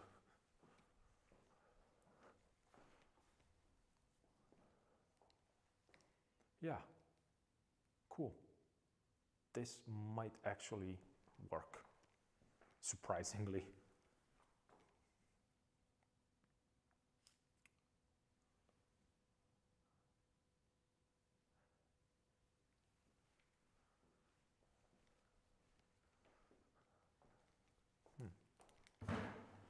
Ow.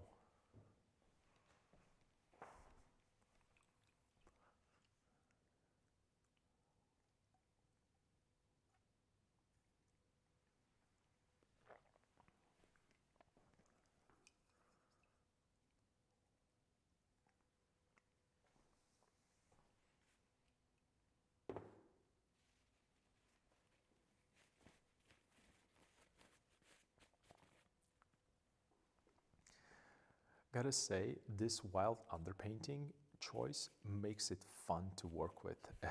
It makes me feel happy. I mean, that's just such a great positive feeling, and thank you for sharing this, because that's how I feel right now. I'm just having fun with the pigments. I'm pushing it. I'm designing. There is like a zero care whatsoever about what's gonna happen with the painting. Am I going to be able to finish it, and all that kind of,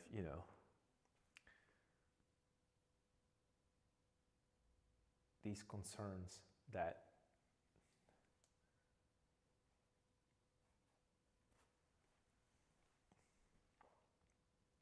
kind of prevents you from just, enjoying the process.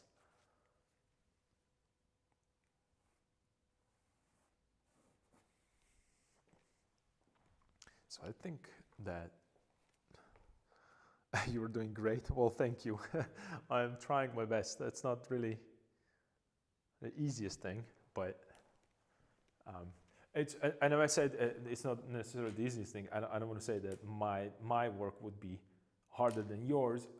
No, not at all. It's just, it's not easy for me to do these adjustments because again, it is a lot of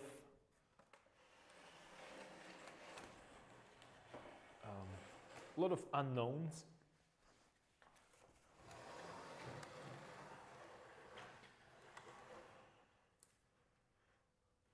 Okay, let's connect them together again.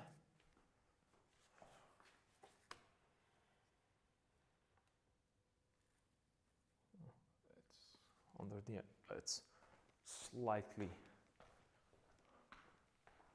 angled here, but that's okay.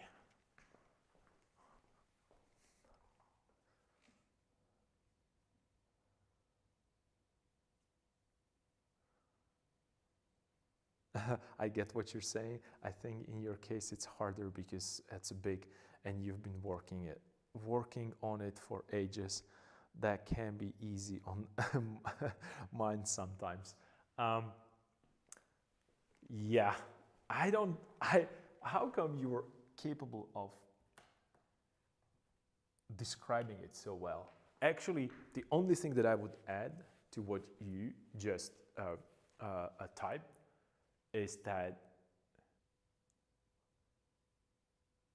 there is the more moving parts you have or floating, difficult it is to keep them in balance, right? Like with the juggling pins, the more you have them, the more difficult it is to track every direction. So yeah, but I think I'm happy with the layout, with the setup. I'm happy with the fact that we changed the position. Not the position, but position is the same, but that the design, it's slightly better. Maybe I could push this a little lower. I don't like that kind of a, yeah. This, I think that I might change this. I'm not satisfied with that curve right here.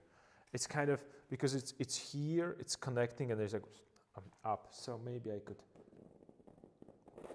push it a little lower maybe.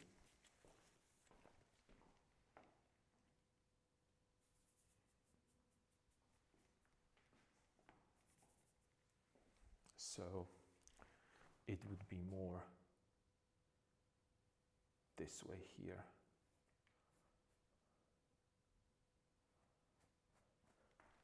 So it looks like it's floating behind him.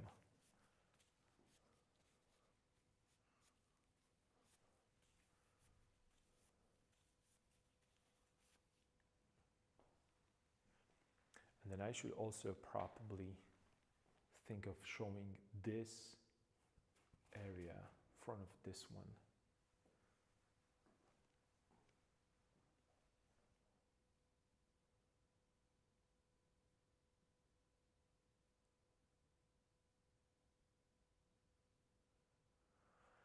almost asking for something more in his.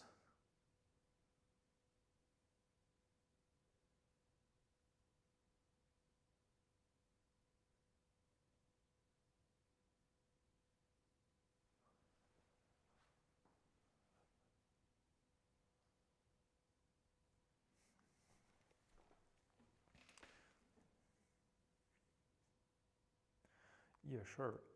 I feel lucky with mine. I know that I need to focus on the windmill, obviously, and use the rest of the enhanced focal point or focus point. Yeah, but you know that in theory, principles are not in theory. The truth can be applied for both my painting and your painting. It doesn't matter the size necessarily. I mean, you know, since you have a smaller size, you can do adjustments quicker than I do, and you don't need to use that much paint and so on and so forth. But you know, generally speaking, you have to deal with composition. You have to deal with the focal point, and yeah. Another thing is that with a building scene, or you know, when you have a buildings, there's a little less moving parts, right? The building is not going to move; it's there. It's really hardly it can happen that I don't like with arms or feet, or I'm sorry, arms, legs, torso, everything. It's movable, so you can't simply, you know, add a huge terrace to just the one floor of a building out of a nowhere, whereas you can always raise the hand forward and it looks, you know, it looks okay, even though it's not just a natural body shape. So this is something that it's kind of slowing me down.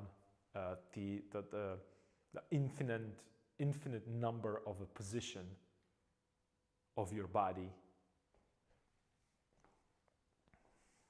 Because you know, and this is how this is why probably also a hierarchy of a difficulty of the objects to paint. Even though I don't think there is such a thing as a difficulty, because you know, as long as you have a right color with the right shape in the right spot, that's all. It doesn't matter if it's a face or a book or a building. But buildings, they have a specific, you know, like a architectural setup, so you don't see that many unexpected things in the buildings.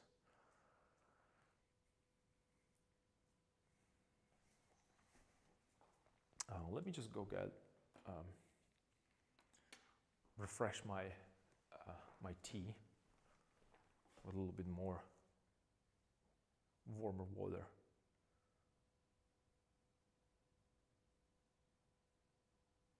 I'll be right back.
right, let's see, what do we have here? Okay, so I'm getting too dark, no, too,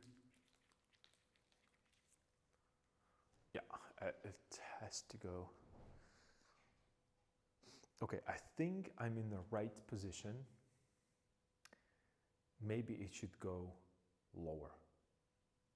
Yeah, because what's happening right now, they are basically kind of on the same level here, and the length of their feet is almost the same, but this looks like it's shorter. Not even shorter, it looks like it's just getting this way, so I have to break it down here a little bit. That's what bugs me right now when it comes to design. I'm designing that part. And then also, yeah, let's just lower it a bunch.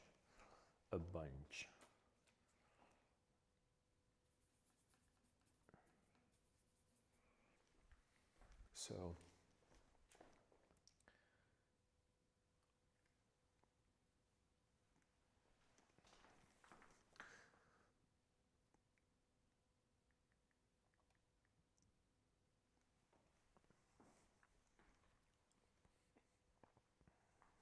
I want to have that kind of a bouncing effect, but it still should be at least this low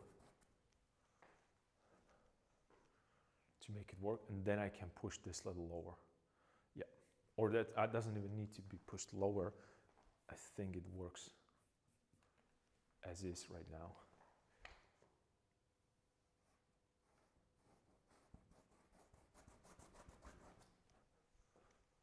Like so. Oh, way better, immediately way better. It makes way more sense right now. Yeah. And let maybe give him a little bit more here.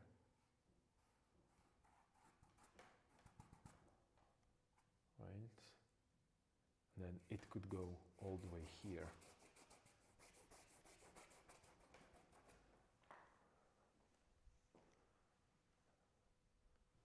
And then jump here a little bit. Or is that going to be too much? It might be too, maybe not. Maybe not.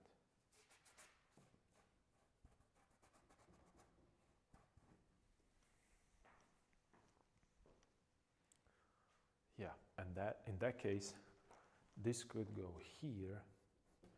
There is a leg right here, and I could put this into that. Okay, all right. So I'm trying to create also a fault in the way he moves.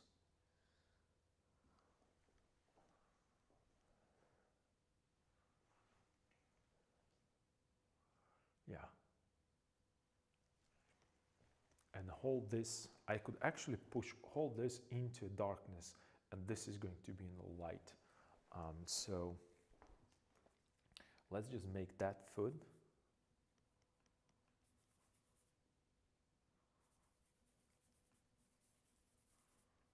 Dark. So it's completely in the shadow. And the reason why it's in the shadow, it's because the I don't want to say the skirt, but the fabric creating a shadow. And I'm going to be working with the silhouette of a foot rather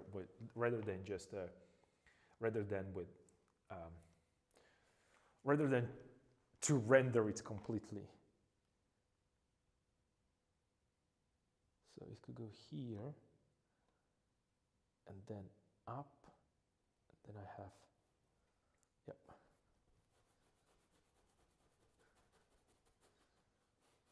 Like so. And the reason why I want to do that, because I want to make sure that you know that this one is the front of this one. So it's not like the Egyptians, right? Or whatever they were doing. What's the Egyptian style, you know? So it's not like this. So they're not, you know, these ones, but it looks like this one is in the front and this is in the back, but underneath the fabric. So we're going to push that one in the back and treat it only as a silhouette. And the one that is a forward closer to us, we're going to push into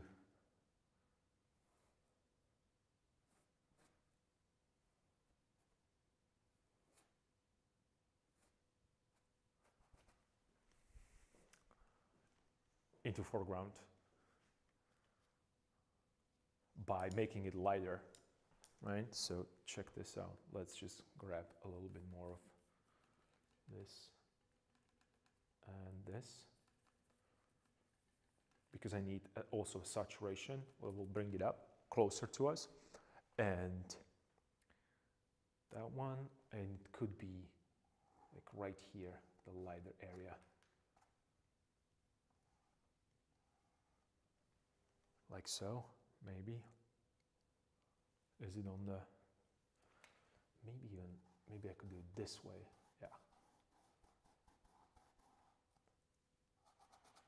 Because I remember I wanted to have these fingers up pointing, so that way. But they're gonna have to go a little bit closer towards us, and this has to go away. So the angle needs to go this way here, back, and here. So what I'm thinking about right now, it's a negative space and the orientation of a foot.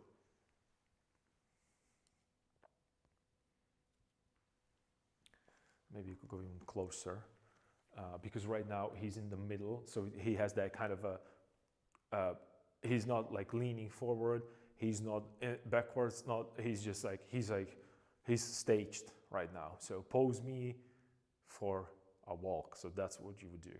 But the walking, it's more like, it would be more like this probably.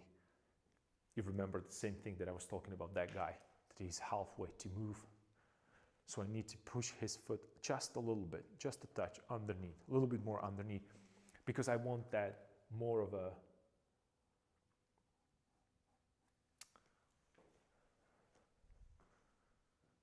that feel of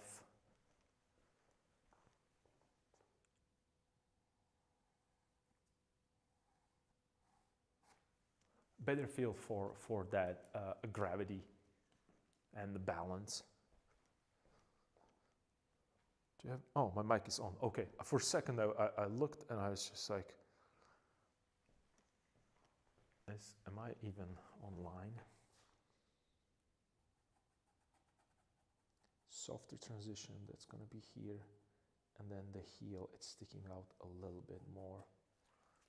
And then let me just make sure that it is here. And then that push up forward. And what helps to show that, it's going to be a little bit of that background, a little bit of that grass. So I'm going to make a little distinction. So this is foot right here, right? It ends, but then it creates a little bit of a cast shadow, like so, right? Underneath, something like this. Okay, it's not perfect, but at least I have an idea how to do this. And cut it here.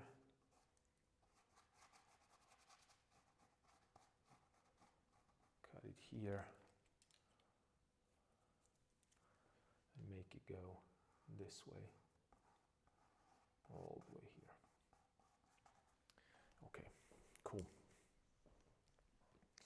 Right now, make sure that I have right proportions and size. Yeah, that might work. And direction.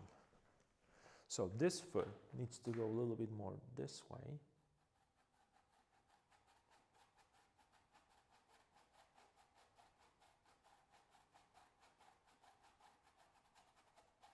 This angle. And this one has to go the other way around. Okay. Yep.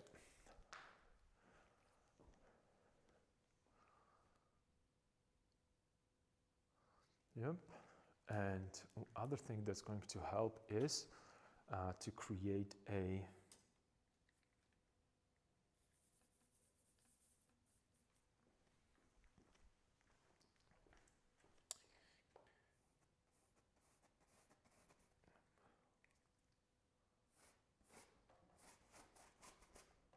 this is going to be a lighter area right here. Because that's going forward, right? He's kind of pushing it, so it's just going forward towards us. So I can make it a little lighter right here on the bottom to show.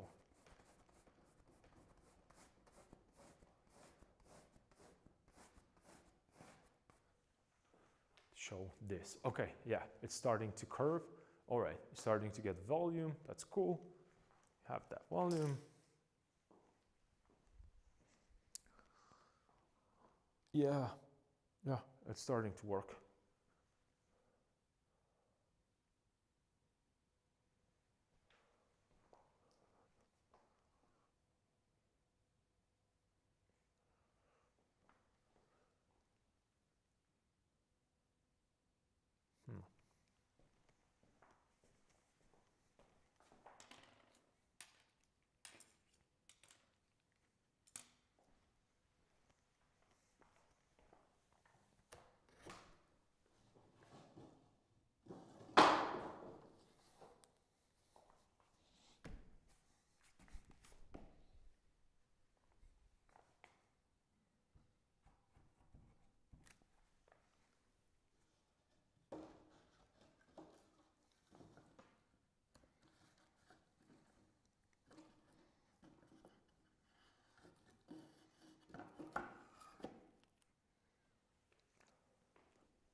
Yeah, I'm checking for composition right now.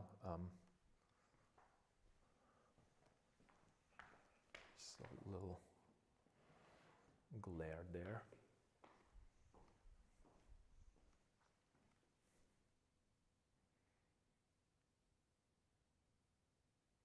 Yeah, this might actually work. I'm surprised.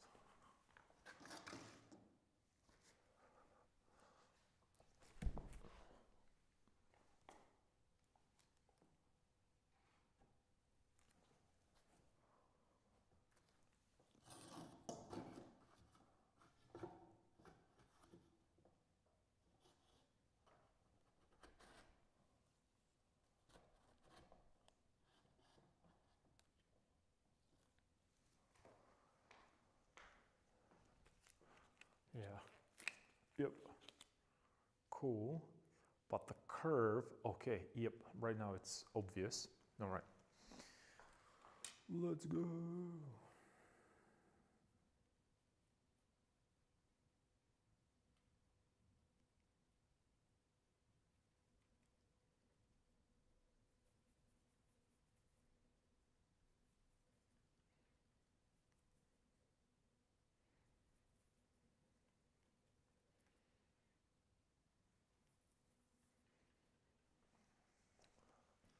See, this is the edge that I'm talking about. So this has to go.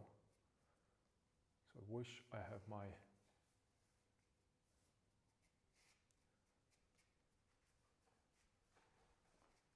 it's gonna hunt you down sooner or later, trust me. Don't tell me that I didn't warn you about this.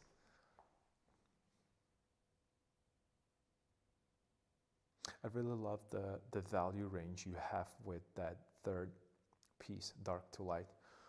Thank you. It's just that, and when you think about this, do you remember, and this is probably this is a subconscious, but do you remember that first initial, that like the big brush stroke that I made this way? Remember, I was just here and just, it's still here. Somehow it's still here. And not somehow, I'm trying to protect that. I'm trying to protect that direction.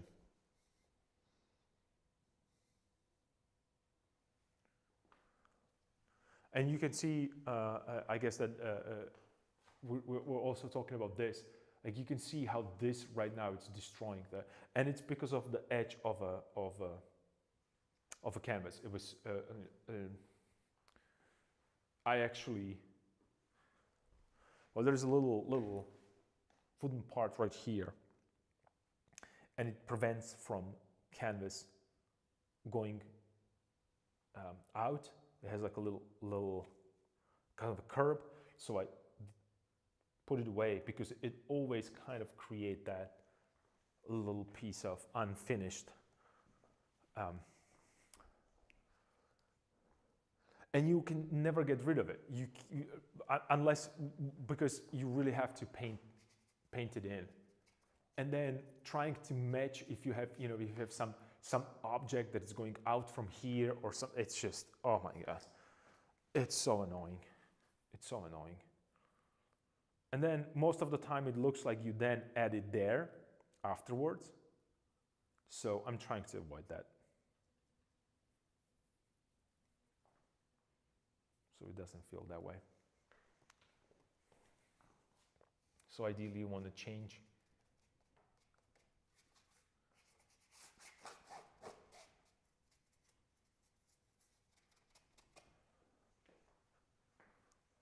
Okay, and it could go even darker there on the bottom. This brush, it's gone, it's destroyed completely.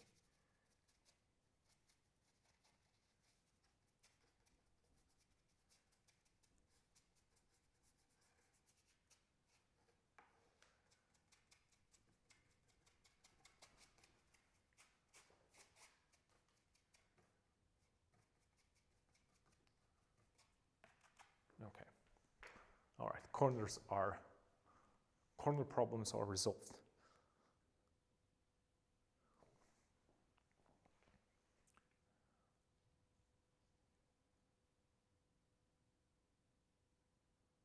It feels like his legs or his feet are too big. Let me see. Head. Oh yeah. That's just crazy how big they are. So I could maybe push this one a little bit in. Let's do that.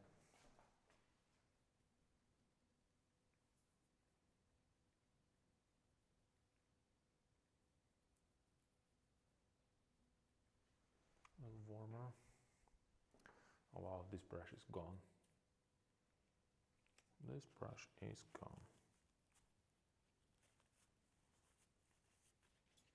Never mind, it's part of it.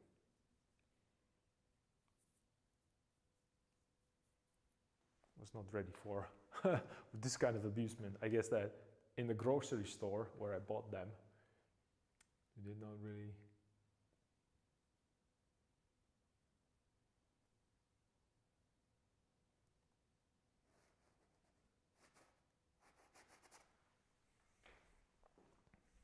They were not ready for this type of abusement.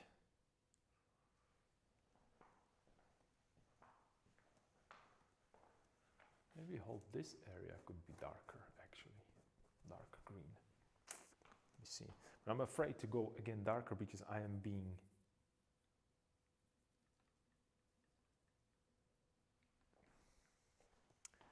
I'm afraid to go too dark again.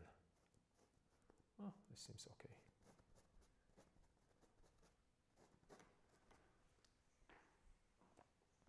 This seems fairly okay as a value, yeah. Because also this one, it's because it's between two, it can go way darker. Because it's between two dark values, it's still going to appear lighter. I just don't need to have it as light as this, because then it's just going to fight for attention of the portrait and other things. Remember I talked about this. The shape is wrong as well. But anyway, I talked about this. You want to reserve certain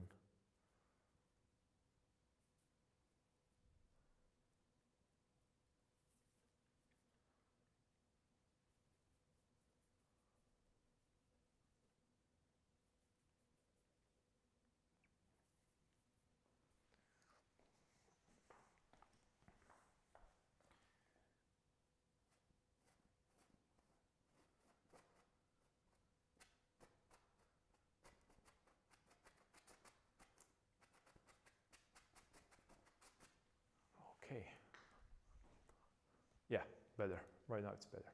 It's still there, it's not this prominent, and it doesn't distract that much.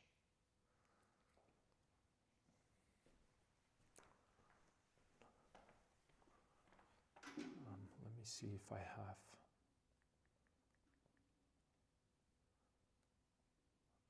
maybe some.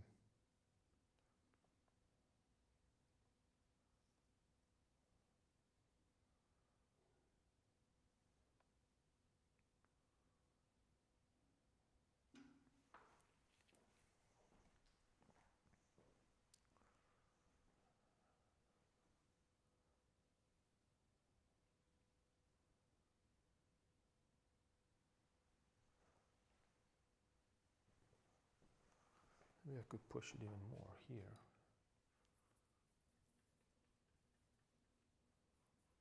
Let's see.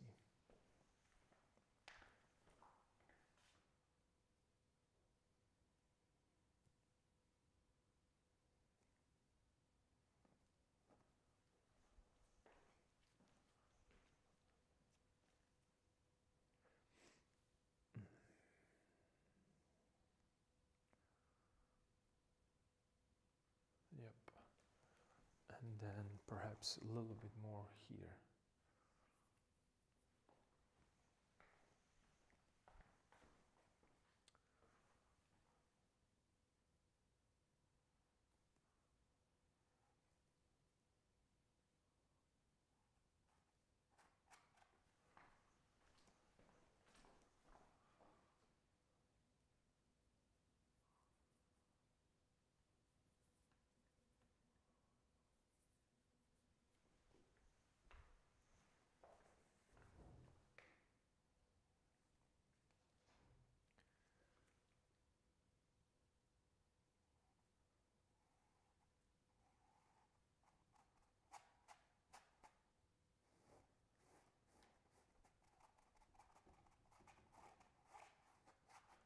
I'm making his feet were too big because I was just trying to paint feet, or shape of feet rather, and I completely mismeasured them. So they need to be changed.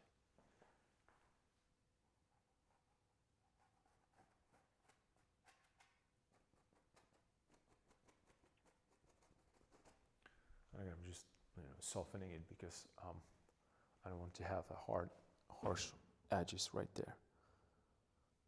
Okay, another problem that I see is probably the fact that he has no visible head, and I can't really judge it then properly.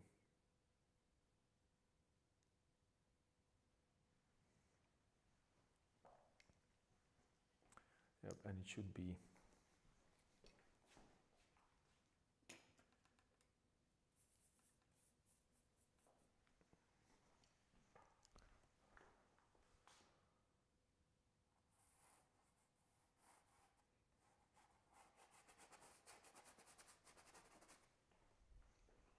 more on this side. Yep. Probably move the arm a little bit, just a touch, a little bit more towards here.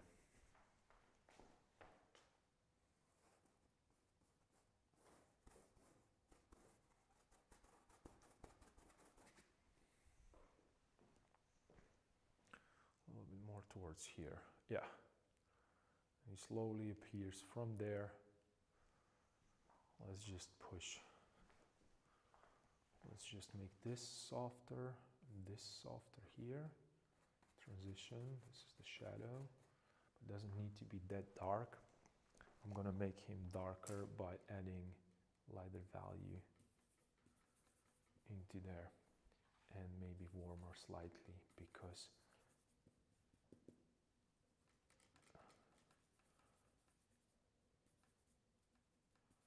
that's way too light.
didn't like that negative shape, so I'm trying to correct that negative shape, the green little part right there.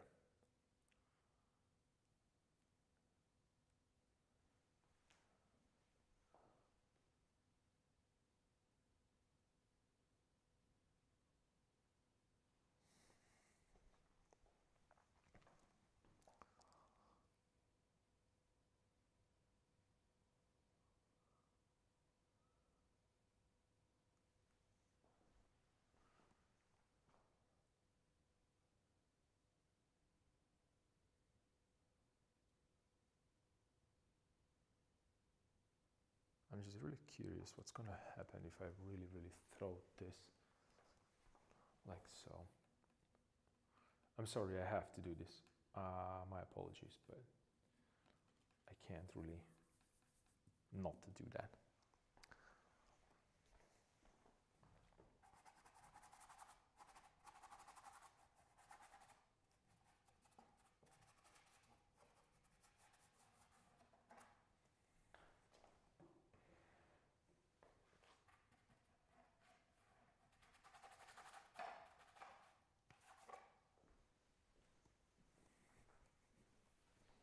I think this is going to be slightly better shape.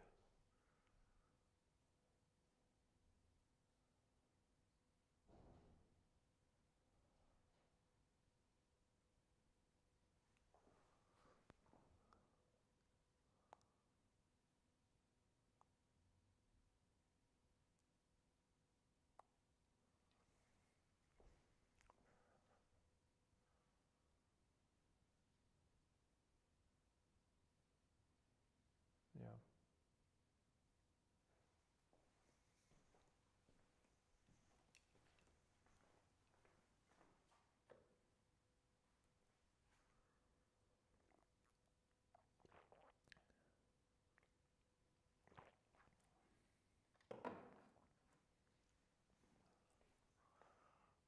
I think that I have a problem. I think I have a problem because I remember that I used a last tube of titanium white last time when I was painting. Do I have more titanium white?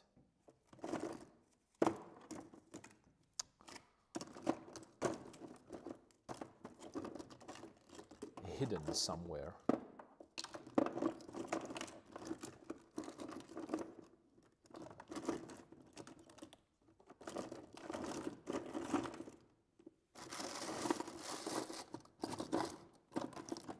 Ooh, a little piece right here, okay. Not out of the woods yet. And the reason why I don't want to go and buy a new paint here is because I want to get zinc white. Why do I have a zinc white? Did I just purchase a zinc white myself? I don't think so.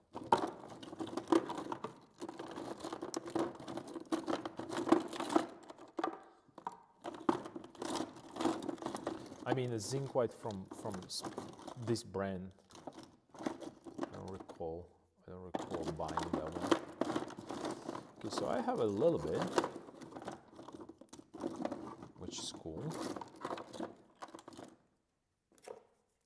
So I'm going to use that.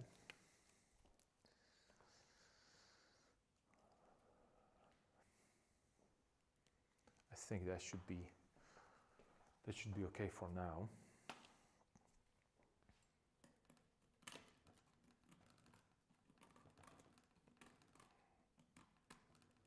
Because I want to get, you know, a big tube.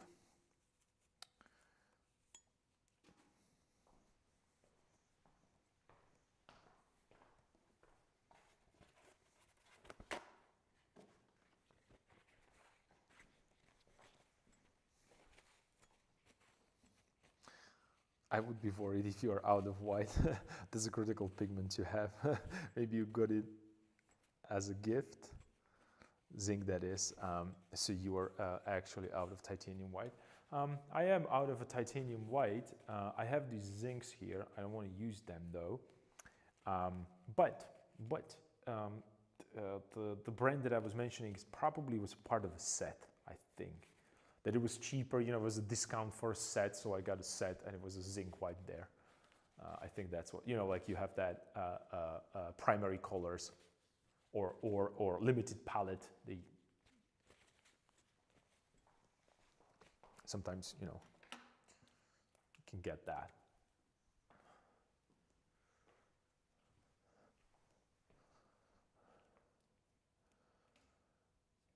Sorry if I missed that part trying to paint and read the caption at the same time. Takes some skill. Okay, that's it. You have to get new pigments this Friday. I'll graze you on that. I'll ask you on Saturday if you did it. Yeah. Well, I have to. I definitely have to. I definitely have to. This is just a last.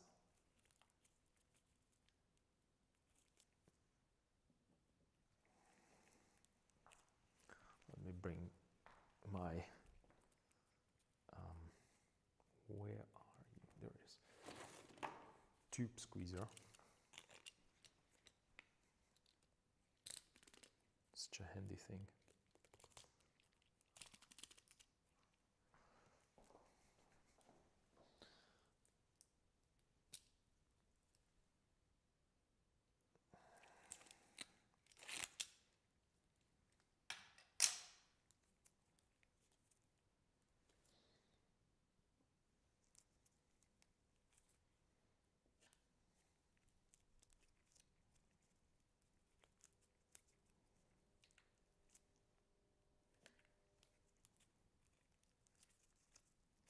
And I also, you know, I like to think about my pigments, like about the toothpaste. There is always a little bit so I can brush my teeth today.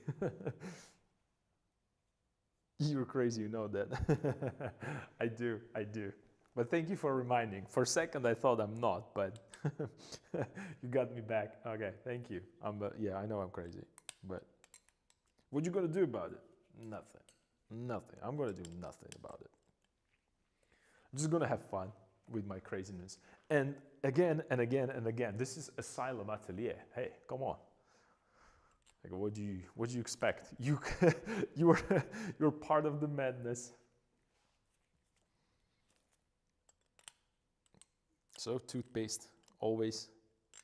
One more day. And then you are cleaning. I don't know about you, but me, then I'm trying to brush my teeth with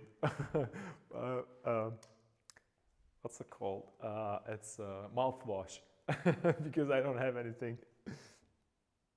And I'm crazy too. Yeah, well, that's I thought that people that are part of this atelier a stream, they're all crazy. That's what I thought. Like, who in the right mind would do this? Nobody. So people participating here, their craziness, it's given. And for you guys, welcome to a stream of a craziness. Rolling on the floor, yes, yeah.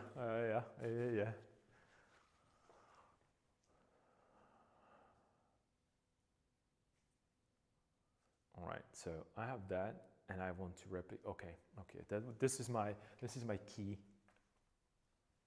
So.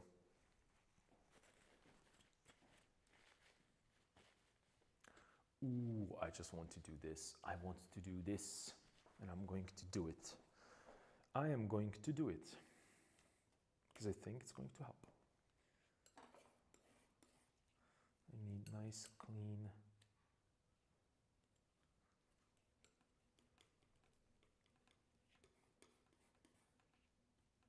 Pigment right here.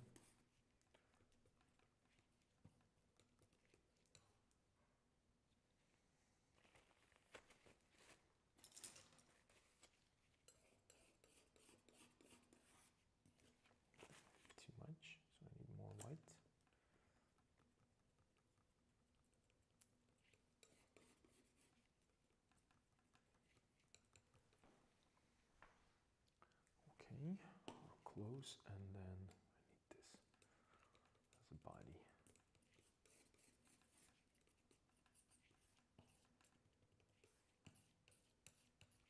Cool.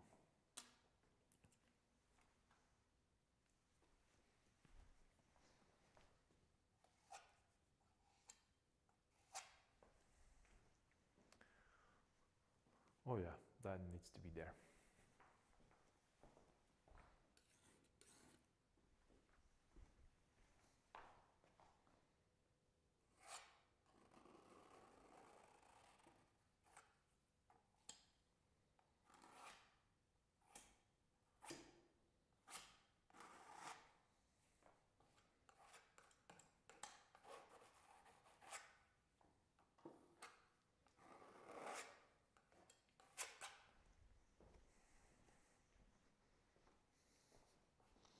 Oh yeah, it was asking for that. It was definitely asking for it. And then also, I almost feel like I want to, yeah, add more.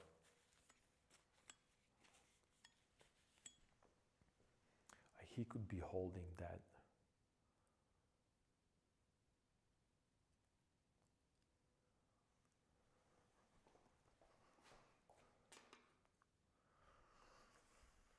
He could be also holding something. Maybe he could also have some kind of a helping stick. I don't know. Maybe. Maybe not. Maybe he could be holding also some kind of a satchel here, which would give me, again, a little bit more of that volume kind of feel. I don't know though.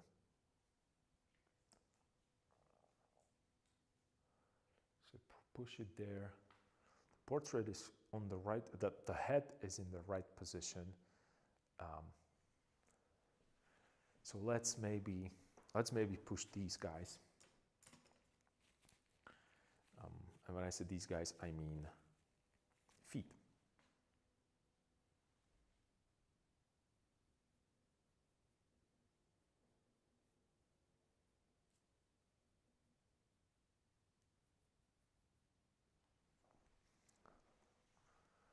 So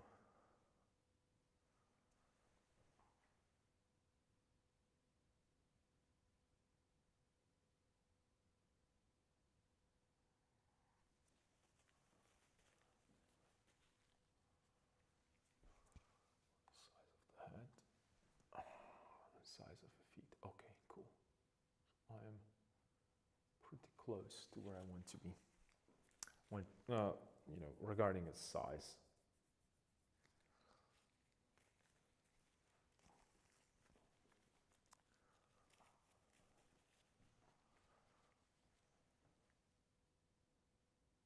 Yeah. Extend it all the way here. But this is where, this is where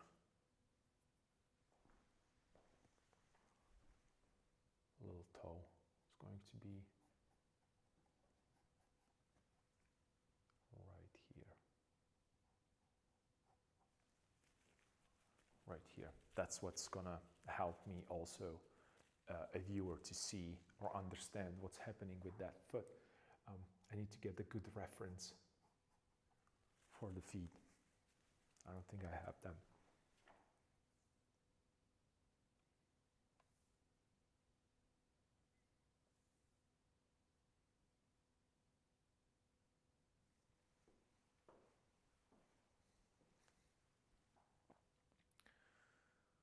So it could go this way. There's a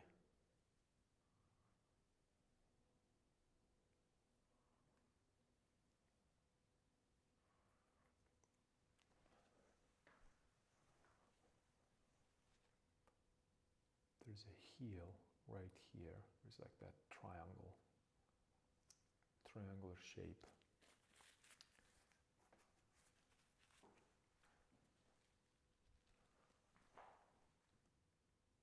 And then it's going in, then it's going up. All right.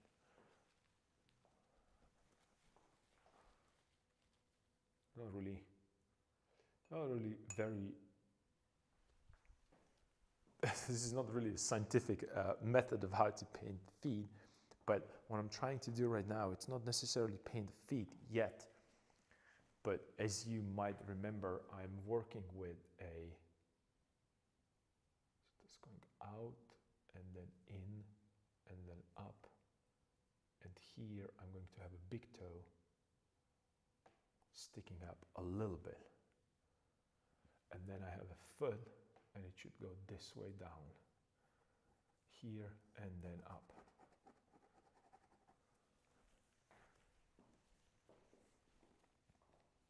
Yeah, I think that's a proper size. What I'm doing right now, I'm really just playing with shapes and whether or not these shapes are going to work compositionally, and whether or not they have a right size and relationship, right? So what I'm trying to avoid is to put everything on one diagonal here. And the reason why I'm trying not to do that, it's because then you kind of create visual 1, 2, 3, they're on the one, it's not diagonal, on the one vertical, right? And it almost serves the purpose of like creating a line right here.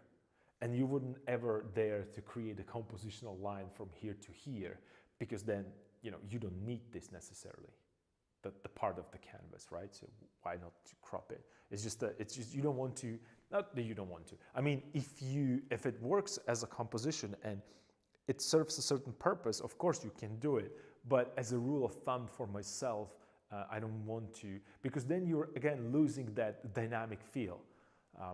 I also see I turn him a little bit more into profile, because it's just creating interesting volumes and interesting random aspects of figures that they have similar clothes and they are going towards the same direction, and they are turned under the same, you know, 3/4. It's just, you know, you have a very little way to, or you don't have enough resources to create interest. I think. Well, maybe you can, but I don't feel like I am doing it very well, or successfully rather. So yeah, and then from here, let's just extend this all the way this way. Oh. Danger.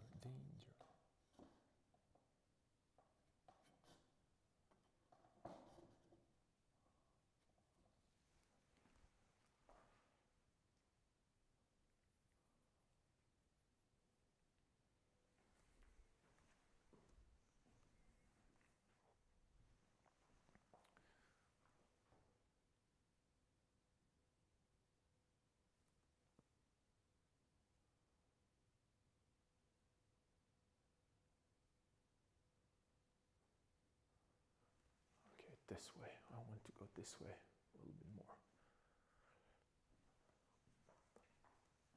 And this could go lower. Here. Still keeping that sway, but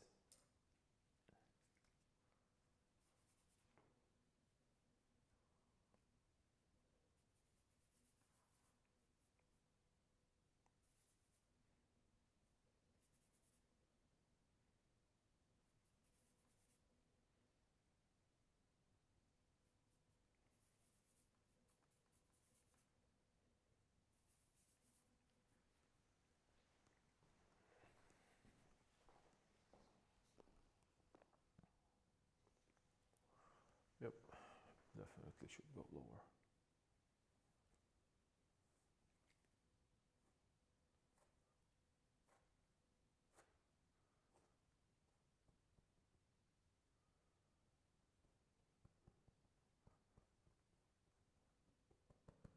Very soft transition. I don't want to have a hard transition. I don't want to have a sharp transitions there, or sharp or hard edges. And that would kind of give me, maybe I could have more space to go this way, to lower it a little bit. Let's see that, because I don't like that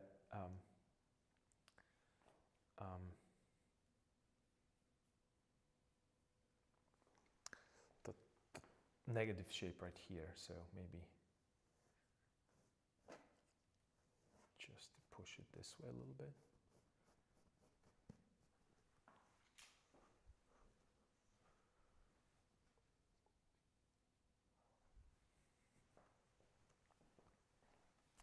And then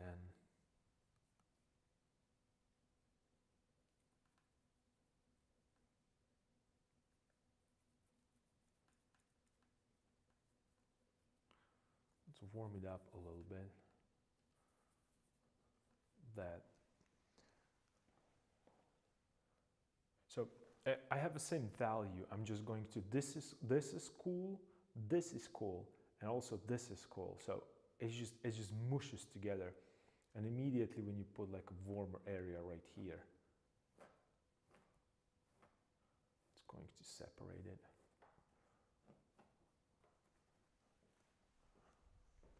Like that.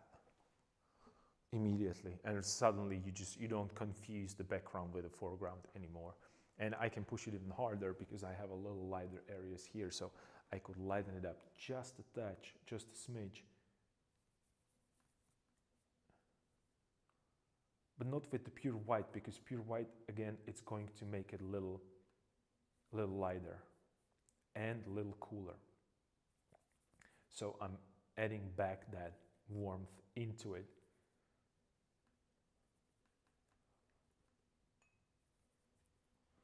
Right? So maybe I have this right here, so maybe somewhere could be some kind of a grass sticking, maybe like so.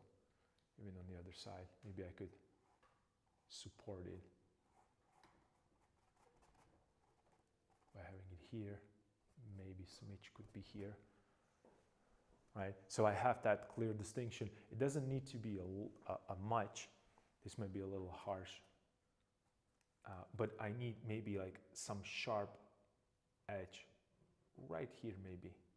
And when I said sharp, just a little more defined rather. And then soften it so it doesn't jump out that much. Yeah. So I have that continuity of the light values there.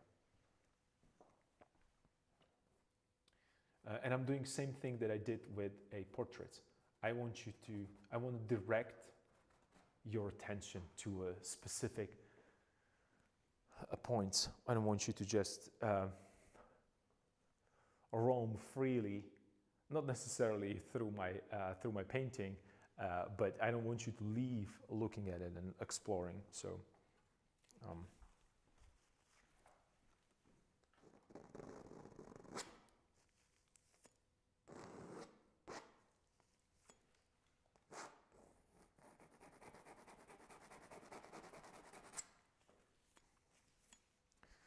Same, I could do same here.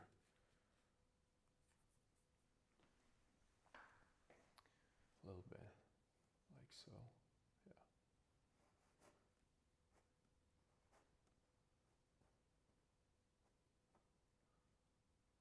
Maybe here, a little bit. And I'm being deliberately random because I just want that randomness of a grass. And randomness of a shape, and then like I did here, I could then go and I can just bring some of these on the top. Depends on what the composition is asking for, right? To create that that feeling of a grass or foliage or little pieces of like a wood and maybe even some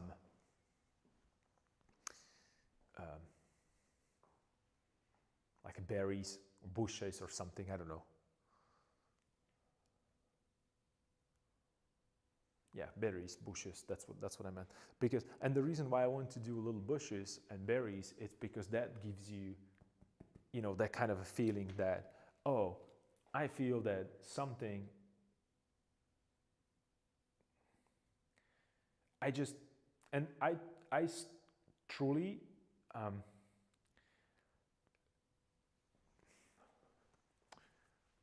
adding, how would I even put this? This is kind of a, I don't want to say a complicated thing. It's not complicated at all. It's just a weird thought, or not even a weird thought. It's, you know, like when you,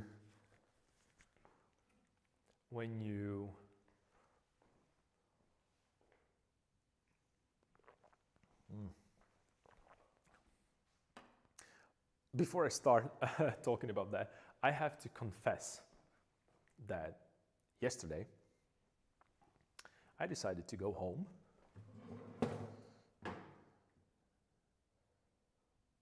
Now you mentioned it, I crave for blueberries. Yeah, right. That's exactly what I thought. But I want to say, that's not a secret. I just want to share something from my personal life. Yesterday I decided to go. Oh, yeah. Yesterday I decided to go home, not with the public transportation, but by bike. And it's approximately what, 25 kilometers. I don't know the freedom unit measurement, but you know, I'm pretty sure you can Google it. And I have to say, after 3 months of not exercising at all, actually my legs are so sore, and I'm barely standing right now. So that's why I brought the chair right here, because I really can't. I can barely stand. But what I wanted to talk about quickly is blueberries and cranberries and any other wild berries that you can find.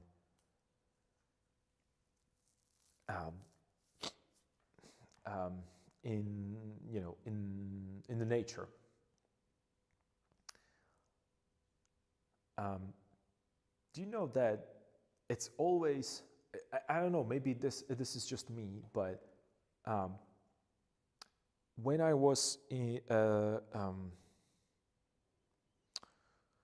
at the academy, or in whichever one, which was United States, Europe, or St. Petersburg, there was always, and this happens to me as well, and I can show you some of those compositions.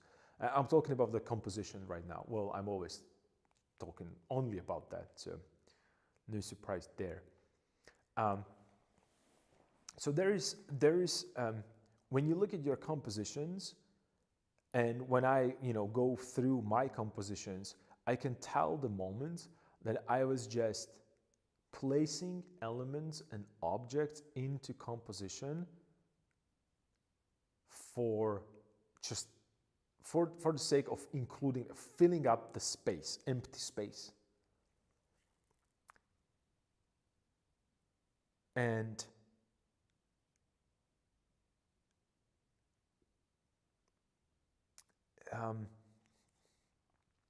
right now,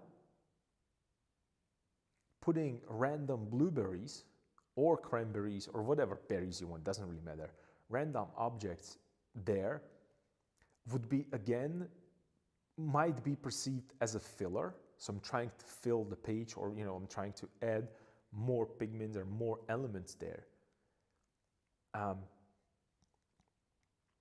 In this particular case, and sometimes, and you have to be very self-critical to actually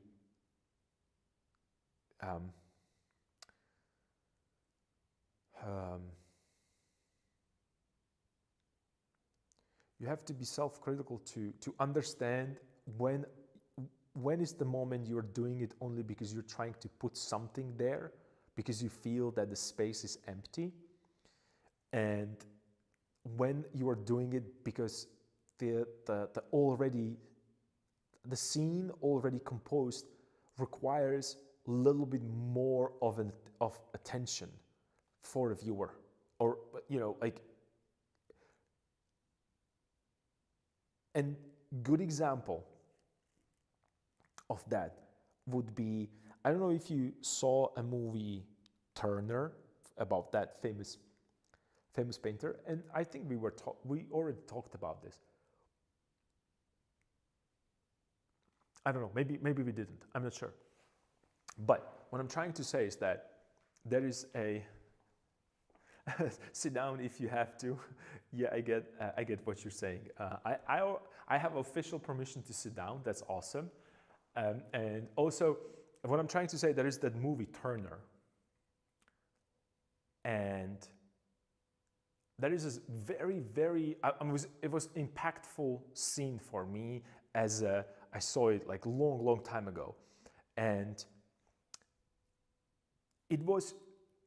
they were in the salon, and there was a paintings, all hung on the wall. And I remember that it reminded me the first year at the academy. And you have a whole wall, and this is a small walls that I have here. I'm talking about like really big walls, like large spaces, halls. Not concert halls necessarily, but simply big studios. And there is a row of paintings, and suddenly you are used to seeing a white walls, or like a simple like one color that doesn't really bother you that much, and then you see just colors everywhere, and poses and figures and stuff. It's just overwhelming. And the similar scene was in that movie Turner, in the salon, and you have all these paintings, and you see your painting alongside other ones all the time, no matter what happened. Whenever I hung my paintings on the wall amongst another students, it was immediately completely different painting, and I'm looking on the wall like they're hanged there. They aren't, but I'm recalling this from a memory. And there's a movie of him. Yes, only if you get more paints this Friday. There is a movie about Turner. As actually, it's fairly recent, but anyway. It's a Hollywood movie, Hollywood production, big budget and whatnot. I didn't really like it. It was not necessarily the best representation of what painting is about, but it's a nice kind of a drama, I would say, which happens to talk about someone whose profession was painting. And so it's not about a painting. So if you're a painter and you're looking for some instructions or some, like the way how he, I don't know, like mix pigments, there's nothing going to be like that. But to get to the story, and I don't want to spoil it for you, but if you haven't seen it to this point, it's your fault. But this is not a spoiler. This is more about me, how I felt. But there is a scene there. And Turner was known for these beautiful seascapes. And seascapes are greens and blues and nature pigments, right? And his painting was in the center, next to another painting, which was, I think it was seen from Venice or Italy or whatever, and it was, or Spain, no, I think it was Venice. And it was covered by beautiful red colors. There was a red flags there, the gondolas, yeah, because there was a gondolas there. They were beautifully red, kind of ornamented. It was a kind of a festival. And Turner came to that salon or that place, and he immediately saw how his painting is not dead, but it's not vibrant. It doesn't shine. And it doesn't grab attention next to something so powerful and red. And there's, during these salons and right before the opening, that morning that we're doing the opening for grades and everything, I'm on the ladder and I'm still painting into it. We're painting into these paintings that are exhibited to the point that they tell us, no, the committee came, you guys have to go out. Till that point, we have a palettes in the hands. We're standing on the easels and ladders and whatever scaffolding we have, podiums, and we're painting. And it's kind of an interesting scene to see students being on the ladders, painting and trying to get little, little, just to fine tune it so their painting looks pretty good amongst the surroundings, right? So you want to have your painting to stand out. So,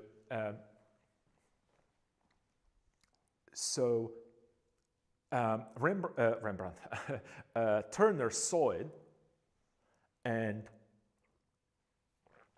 what he did, and it was beautifully dramatized. It definitely didn't happen that way, but he came, and the person, the painter that painted that beautiful red, was there and was still painting these little red details and adding more and more red, so vibrant.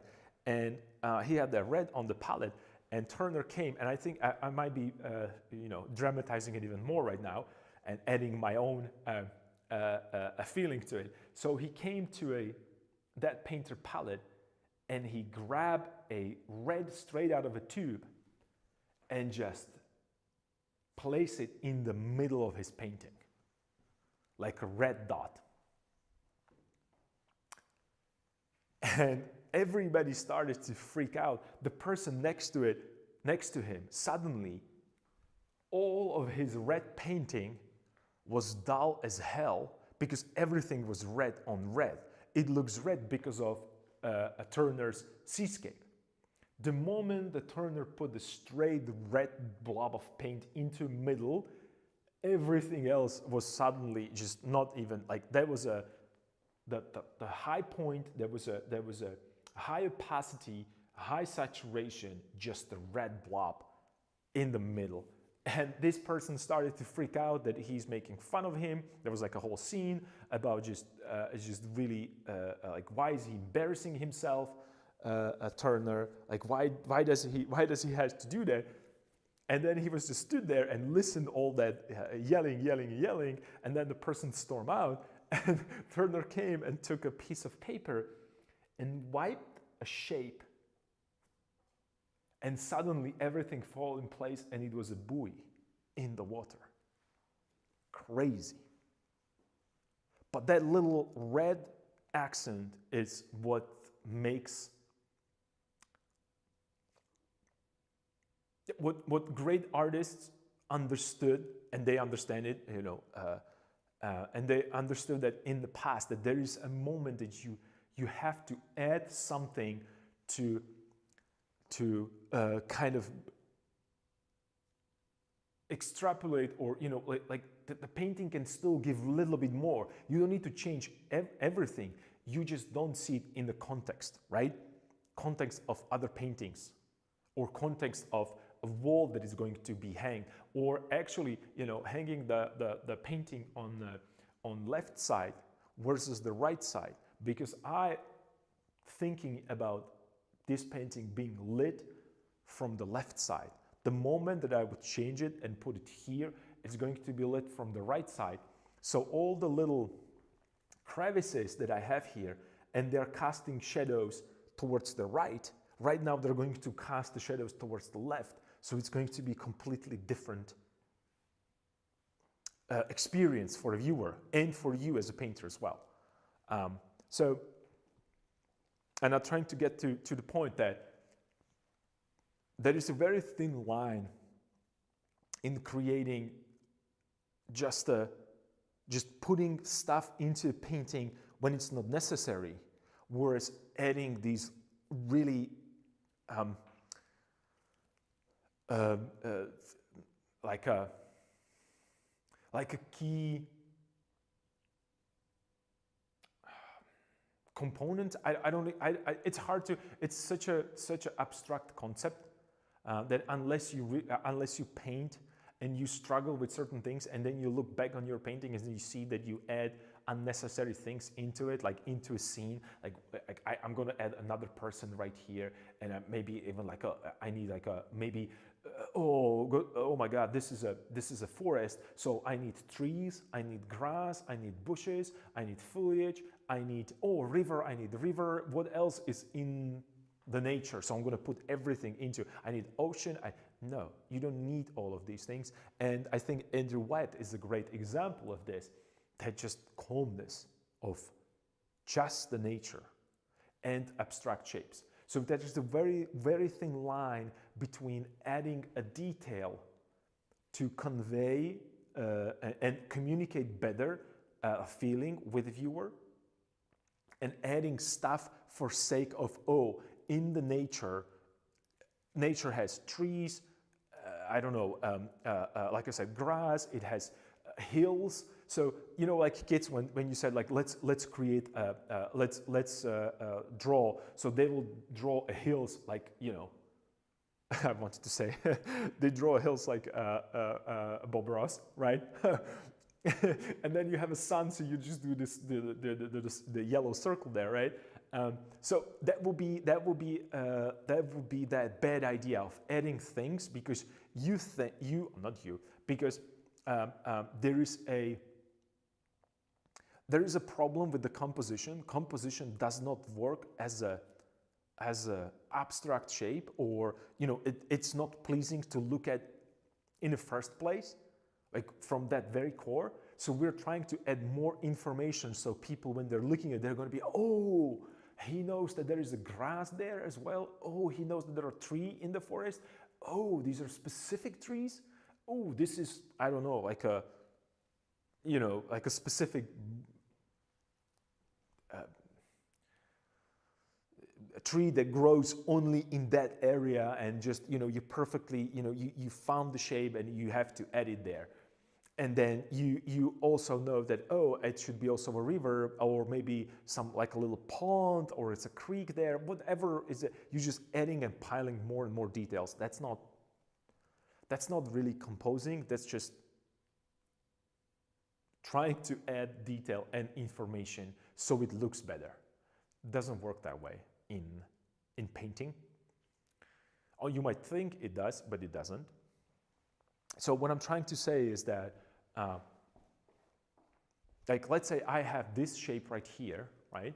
And I don't know if you see it, but I'm looking at it as abstract shape, even though it doesn't seem that way. But for me, this is an abstract shape here.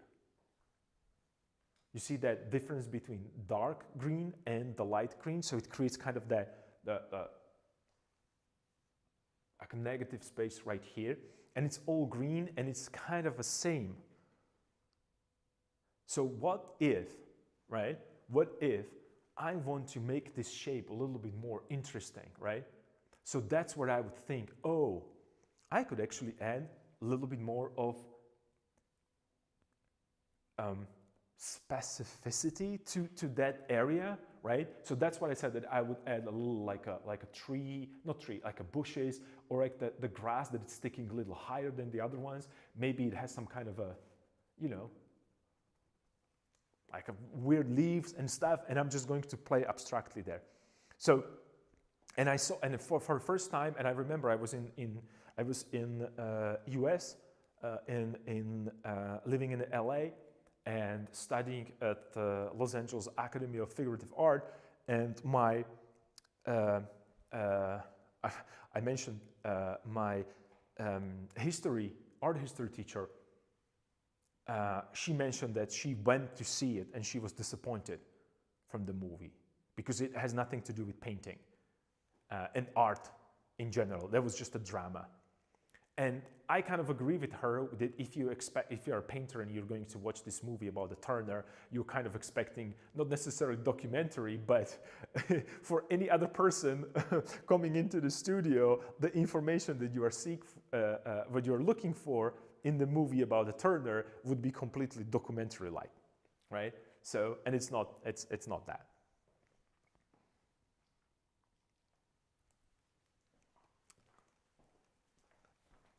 So that was very, for me, it was very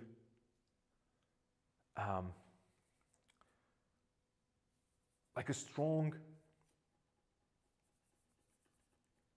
how would I put it? A very strong moment in that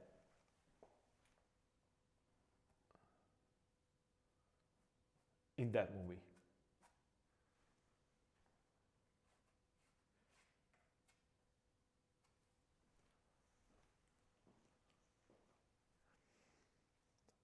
And also, you remember I was working with this abstract portrait here, and I was laying down these, like you can see these brush strokes, they have a certain direction.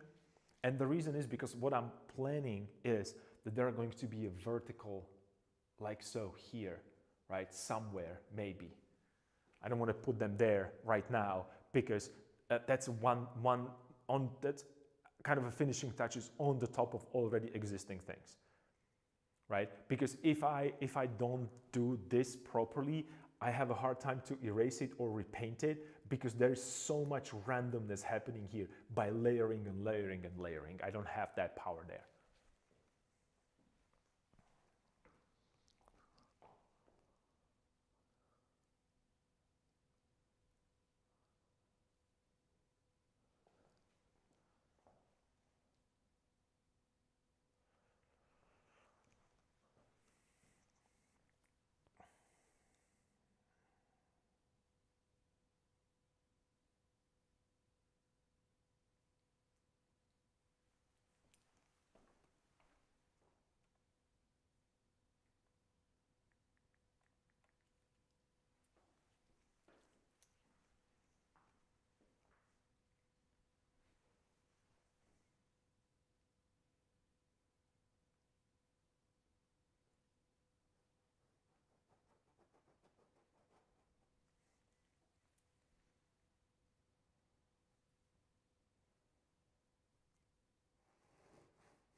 It's not a right shape of a foot.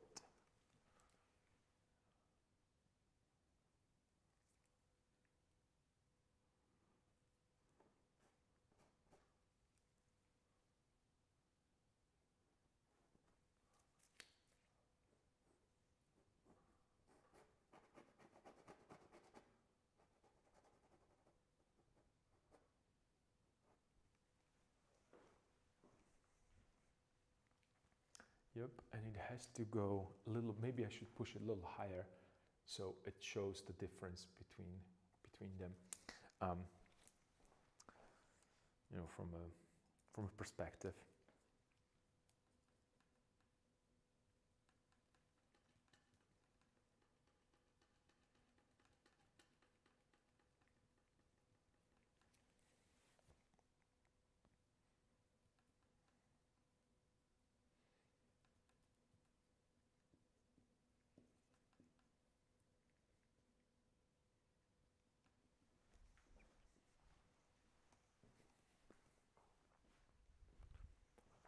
So let me push it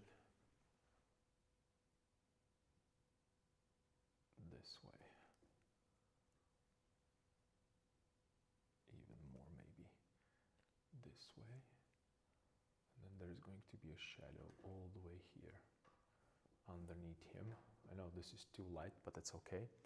And then I can just continue here and here with that shadow. Okay. This is what I'm looking for. And then a little touch right here. Yeah, right now it looks better. Okay, now we get it. Now we're talking. Yeah. Let me maybe push it dark right now because that could connect as well here. So I would have a little bit more of interesting kind of things there happening. So let me just hit it a little harder. and I want it to be saturated. So this is where I'm starting to introduce a blue, because I want a little bit more of a saturation. And I want to make it a little lighter, but I still want to keep the saturation. But black does not saturate anything, it actually desaturates.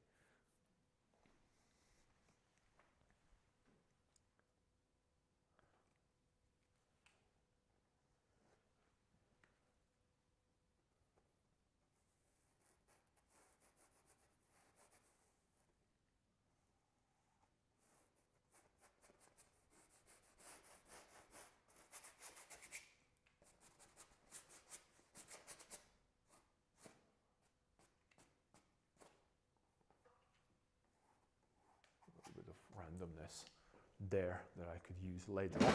Oops, my chair is in my way.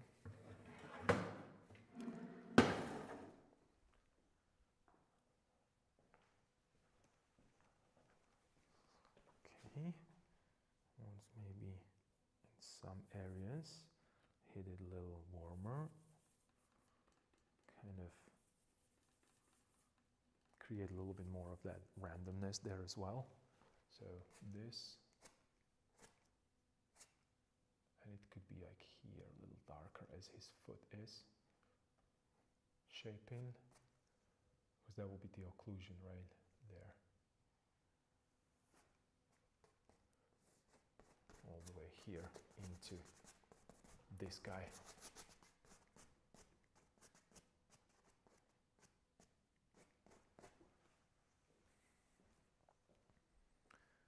Into this guy, and then of course like softer transitions everywhere.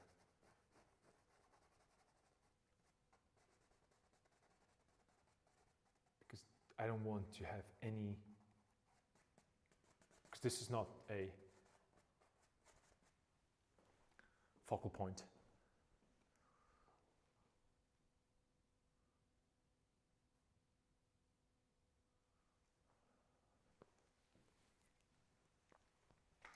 Maybe I could push it even darker. I just want to do like a little bit more graphic shape there, but I think that it's a mistake.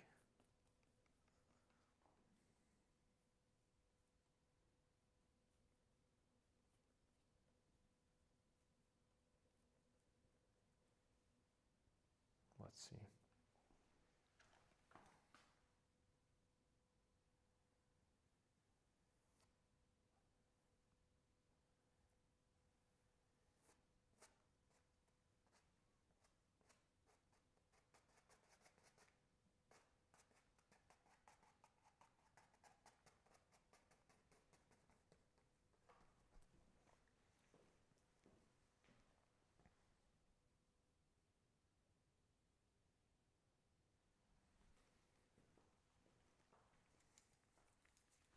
Right, just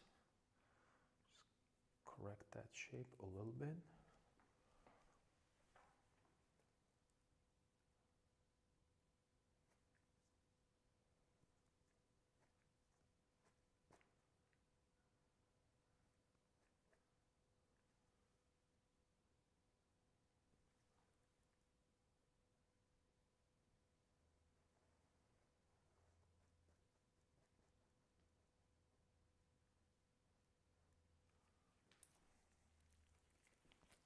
Super soft, and then just hit it again, the shape, just trying to get the shape right.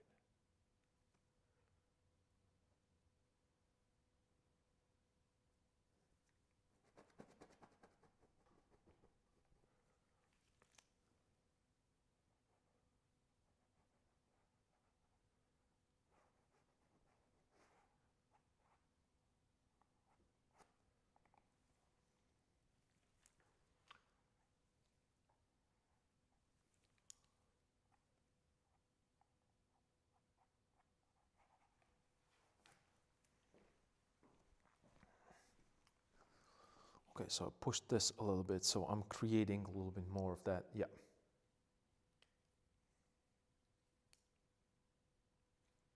Cool.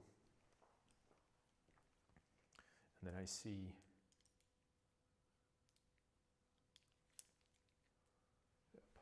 is right here.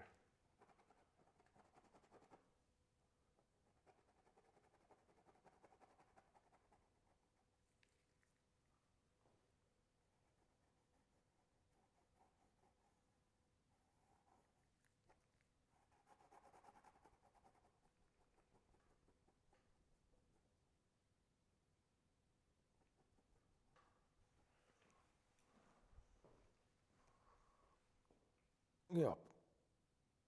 Okay, I think it's working right now a little better. Not ideal, but I think it works way better.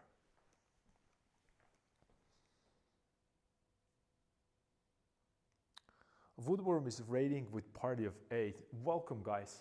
I'm glad to see you.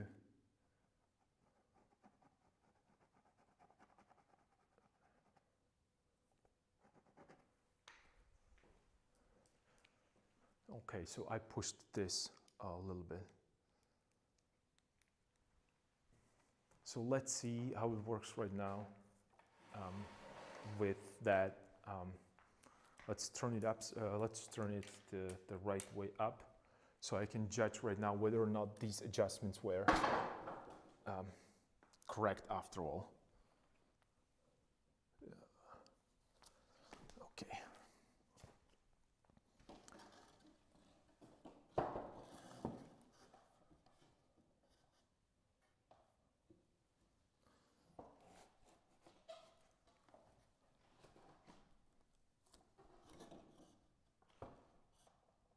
Okay, let me just adjust this.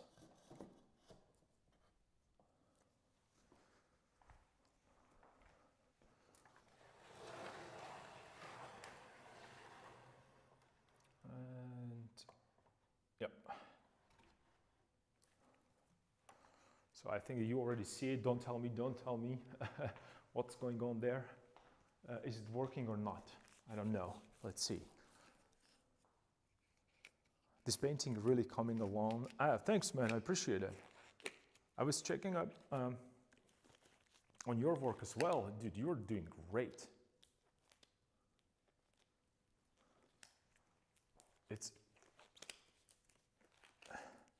I have still a lot of work here, but hopefully, I have most of that. I need to go a little bit more. Okay, because right now his feet are completely whacked. So it needs to go a little bit more here, this way. Okay, cool. This way, under the angle a little bit more. Okay, and then I need more of this angle right here, because I want to show that it's going towards his back. So the leg is going, it's somewhere here, one is here, and another one, the front one is here. So he's slightly turned towards us.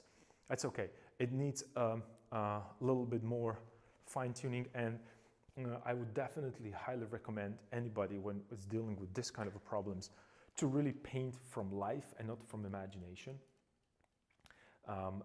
Because, you know, I'm not saying that you are, of course you can do it, but for me this is getting really, really difficult because it is a multiple,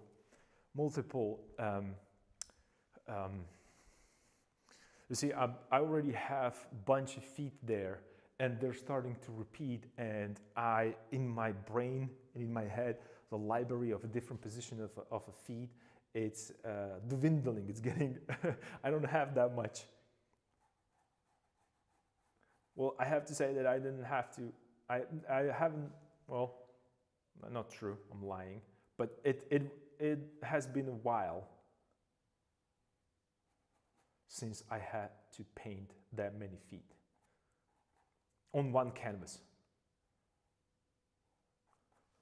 So maybe I could, okay, this is cool. So we're gonna do foot that's going towards us here, and then the shadow a little bit here, but there's we can create a cast shadow over, so I can show the form and it's going towards us. So that's another step that I have to that I have to work on. So this has to go a little bit more towards us. So I read it as a front foot, and this one is as a back foot. Now a little bit more of the anatomy and the shape. But then I don't want to repeat again the feet. I don't want to repeat this, right? They're starting to be very, very similar to each other. And the fact is that this foot is the left one that is front, and this one is the right one that is front for him, right? I just need to show it a little bit more. Maybe I could push it even more outside to create even more of a... Okay, maybe this could go a little higher up here. So I create a spatial distance between them, right? In the z-axis, in the perspective, in the depth. Because even though it might work like a shape, I don't think it works as a... Well, I'm looking at the mirror reflection. It kind of does. I don't know. I have to go all the way back here because I have a mirror, and I wanted to see it in the mirror reflection on the other side. I don't see it properly.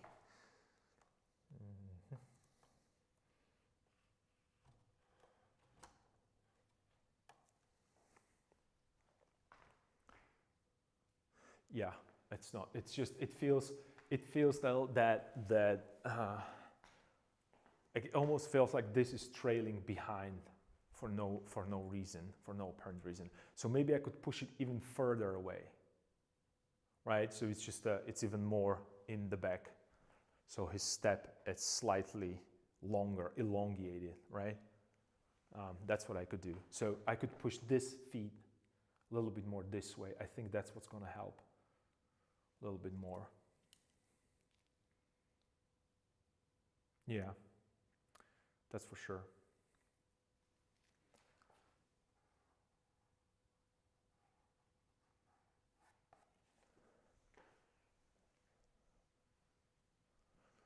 So he's going out towards us. This is his foot. This is a heel, back of a heel, up through the Achilles tendons and up right there. I'm thinking about anatomy. And then I have a bony protrusion, which is your ankle, to give myself a reference. Thanks for sharing insight about this project. It's crazy late though, so I had better go. It's nice listening though. I'll have to catch you soon. Oh, sure, man. You're more than welcome to join. I will definitely start asking you questions about your process next time when we'll have a chance to check out your stream. So yeah, I'm here. So I'm glad you guys joined. And yeah, a lot of work that needs to be done. How was your day, by the way? I hope that you had a great time streaming today.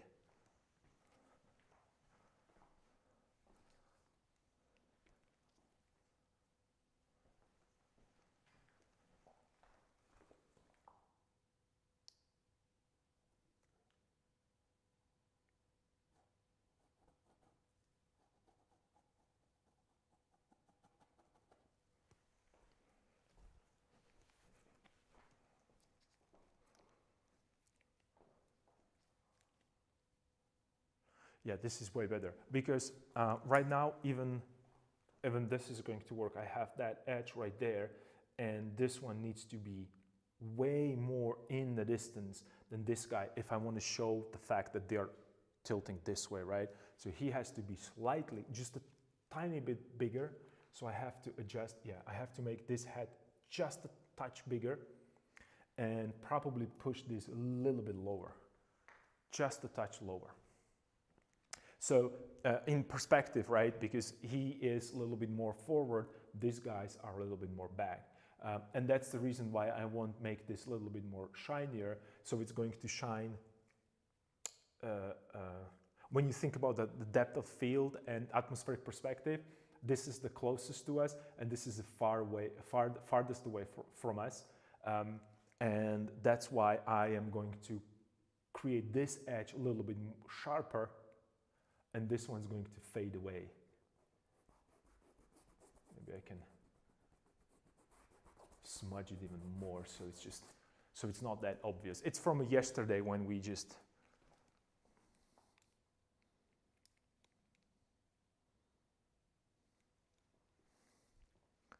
Hi Raiders, welcome, and see a Woodworm got really zoned into painting. That's awesome because this is a paint alongside, so be zoomed in the painting. I'm kind of zoomed into my painting as well. So my apologies if I react too late to your questions or comments. It's just because it's really difficult to have okay,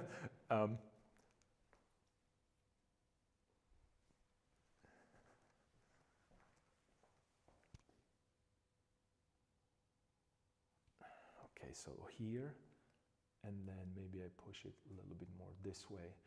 What I'm trying to do, I'm trying to elongate that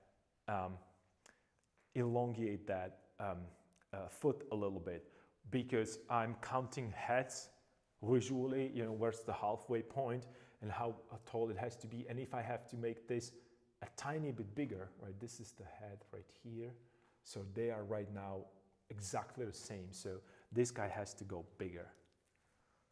Go big or go home, right? So let's just make a quick adjustment for his head very quickly.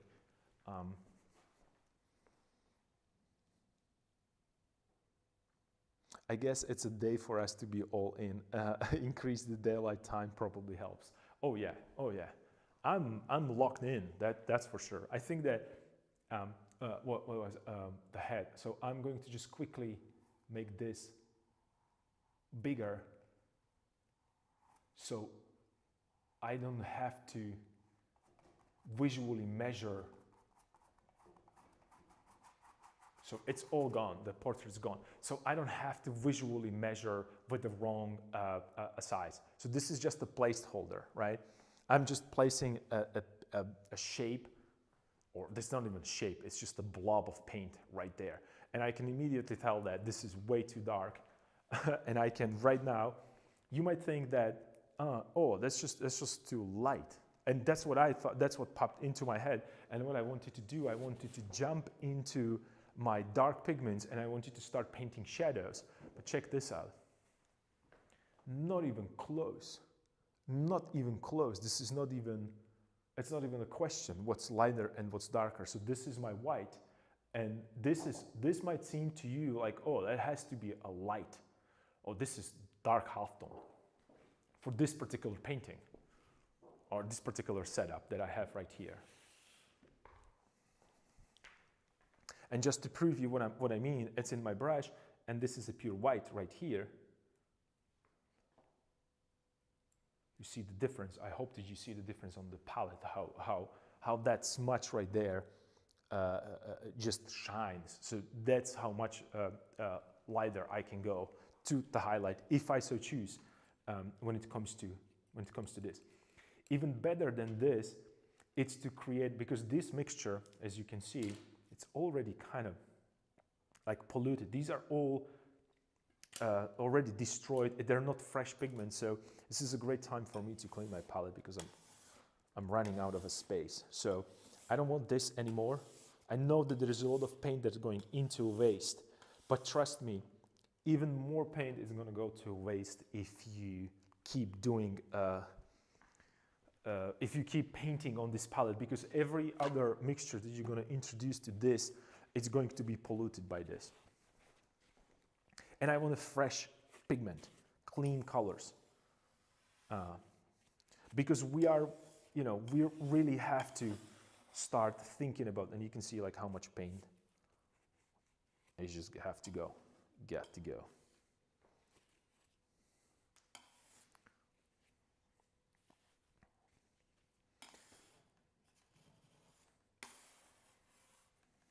Oh, actually, I forgot that someone came to me and gave me this canvas. Just to call it random canvas. So let's use that. Paint. Remember that I am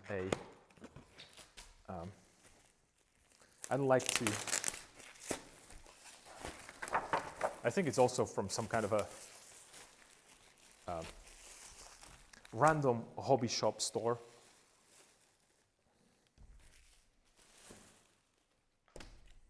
Or hobby store, whatever would be the. So instead of just throwing it away and wasting it, let me just tone the canvas with this pigment. So what I'm going to do, I'm just going to be really, really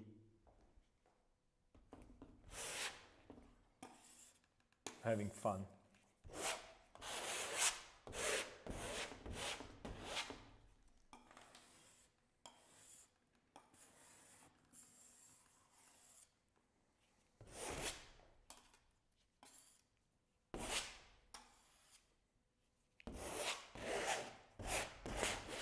Cool. Right, and let me also get this one.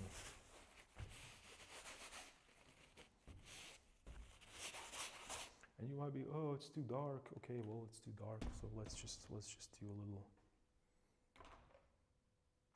just a touch of this.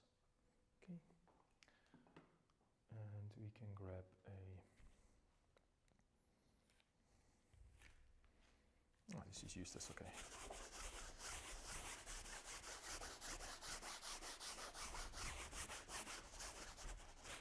Let's find something for our bed painting Friday here. All right, so I have a little bit here of this. This is it's going to be fun. We might use this for a bed painting Friday. Actually, that canvas. It's going to be cool to see what's up.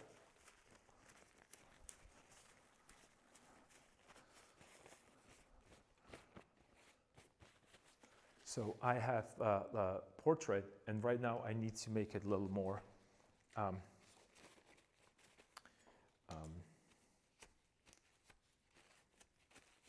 little bigger. That has been achieved. And also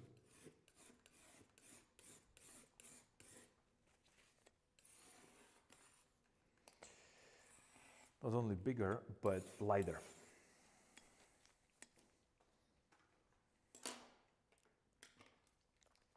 So I'm cleaning palette. I'm also going to clean my brush, wipe it off completely, and then rinse it in a mineral spirit, so it's not polluted.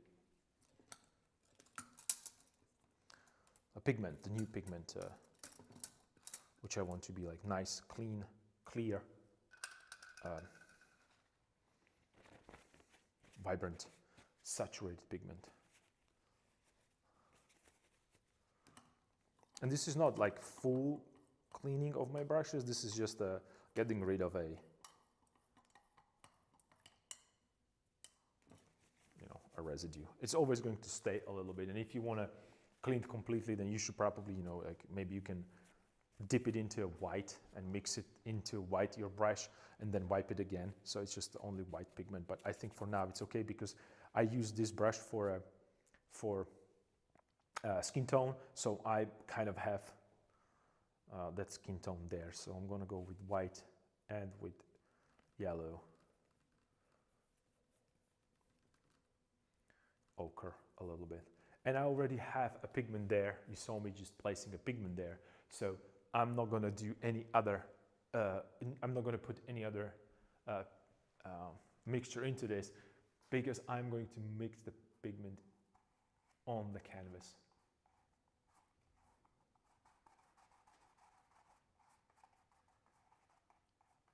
And what I'm doing right now, I'm just creating a random three-dimensional shape that then I'm going to translate into or transform into a face, maybe, who knows.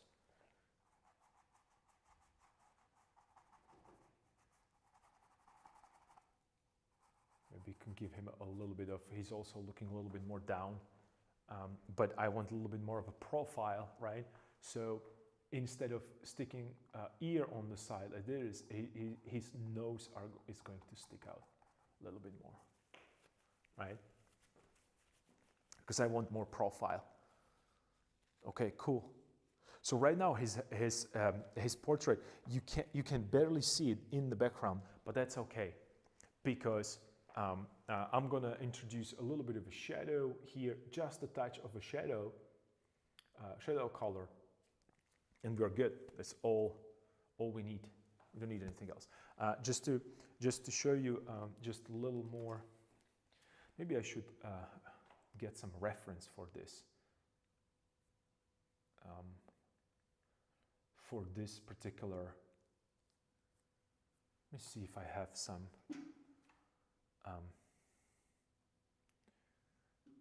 sketches here. I'm pretty sure I was thinking about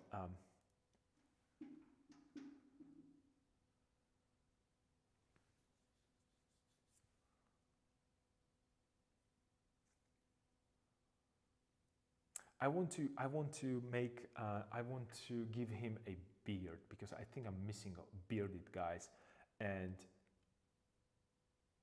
I'm convinced that there is a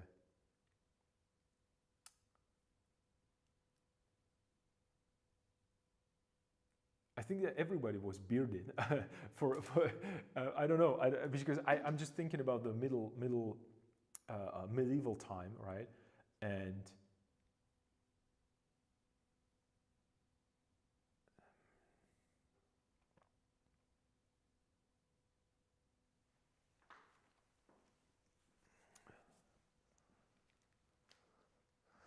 I'm thinking about medieval time, and I don't know, were they just like a clean shaven every day? I don't think so. Well, that's my logic behind that. I don't know. I don't have any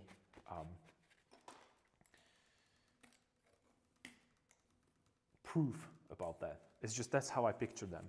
That they don't have like high hygiene standards. They don't really, even though they are maybe mostly 30 years old, I don't think that they look very, very old,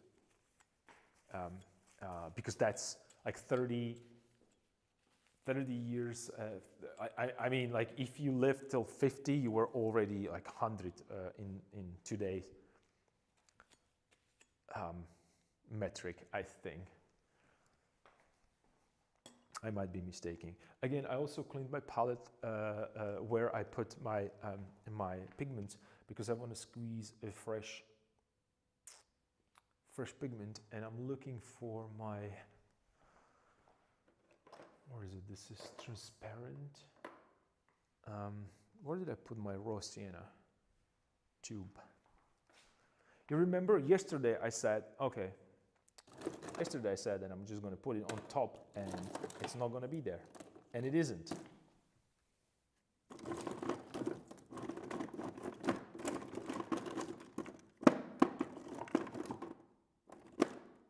Raw sienna. Gotcha.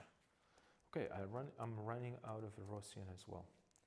I should probably make a list of pigments that I'm running out of. And I refuse to go to store to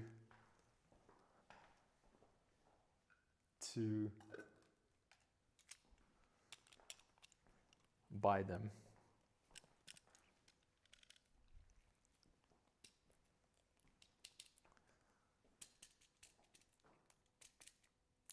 All right, there we go.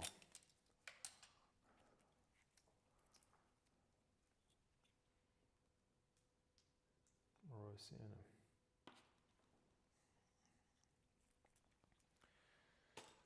Cool.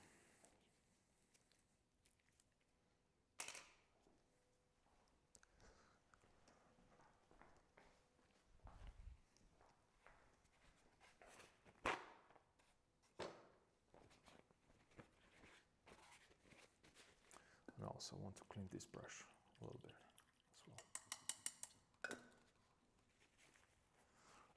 And try to keep these things closed. so you don't necessarily breathe it. Fumes, I mean.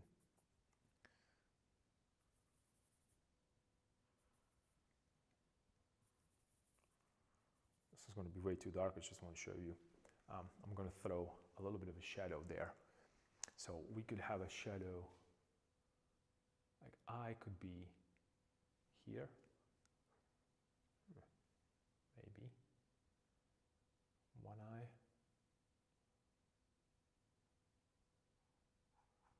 And the shape for eye right here. That's way too much.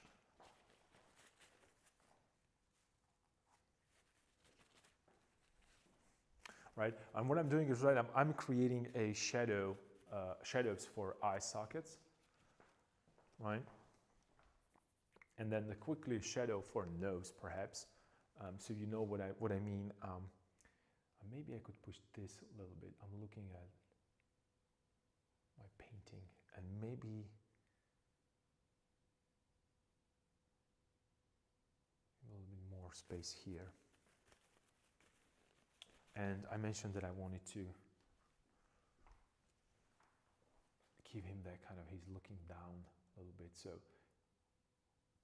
maybe you could catch a little bit of a shadow here as the glabella is going to be lit a little bit more. Okay, so that would be this. And then also, like I said, the shadow underneath the nose. And these are only placeholders. Everything, again, can be moved and changed and pushed. So there will be like a little bit for a nose. And then maybe just to show that it's receding into the background. There's a nose, there is a mouth, and there is a chin. So underneath the chin. All right, that's just a placeholder because I had to see whether or not this is going to work. And right now the head is too big. That's okay. I understand that. And the reason why it's too big because I wasn't sure which direction I want to go. Do I want to push the eyes more towards here, towards the edge of the canvas, or do I want to push it that way? So I pushed him here. I will cut into his into back of his head. And when I said I'm going to cut into back of his head, I'm still not sure, or sure it's not probably a right word. I haven't decided yet whether or not I want him to have a cap as well. I think he should have a cap. I think he should have a cap.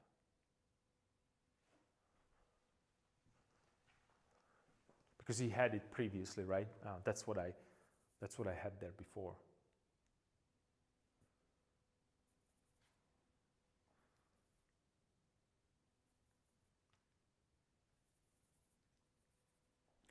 Let me just throw a shadow underneath his ear, maybe just a touch underneath his. So this is the nose, right?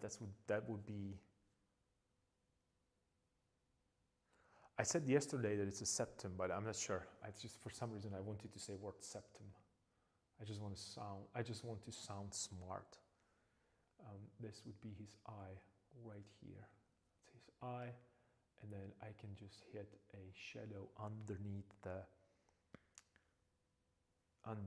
ear right here. So that's where his ear is going to be located approximately. Maybe this is too big. And maybe I should push it down a little bit, like so. It's going to be a different type of face, different shape. And then he could have that cap right on his head here. And showing a little bit of ear, like so. There. Perhaps. That's one option. That is one option. I think that his head went too high up, so I have to lower it a little bit because I want to keep it on the same. Yeah, it went too high. So I think he should go lower a little bit. So, and this is a reason why I don't want to commit necessarily to like exact drawings and like preciseness, because imagine that I'm already into an eye kind of a render, and then I realize that my head is way too big for my comfort. Plus there's going to be centimeter or half a centimeter here, which is going to be covered by frame. So it has to go lower, absolutely, because it would be tension there. This is a very crucial point. We pushed the compositionally all the way into a corner, creating a tension between the sky and the edge of a frame. It would be incredibly difficult to pull it off. I think it would be too much of a tension to that part right there. So let me do this. Let me maybe push it a little lower. Let me grab more of this and this and white. More of this, beautiful. Orange.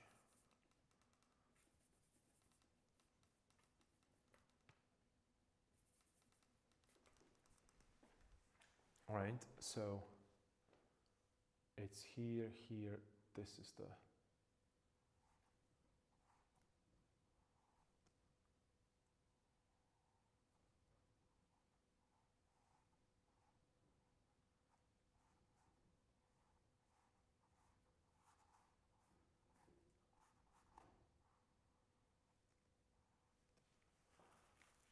this is where I need to have it, yeah. And then I need to lower that arm.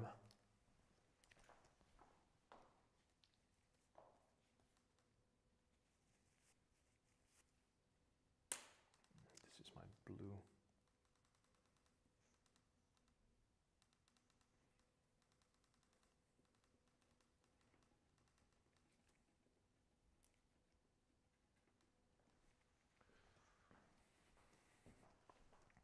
And one more check from a distance, yeah. So go away. Top head. So I'm erasing top part of that head or portrait by adding a background, right? So remember that my background is always an eraser. Ooh, but he has kind of a weird kind of position. I kind of like, he looks like a hunchback. Ooh, we're getting a lot of character there by accident, by pure accident, which is cool.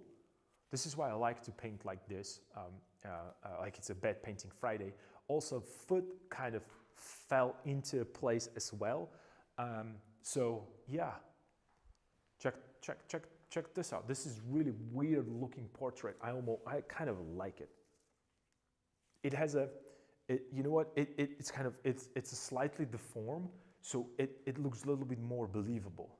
And by deform, I don't mean that it's just a, you know, like some kind of a congenital malformation. It's more about that it's kind of weird position.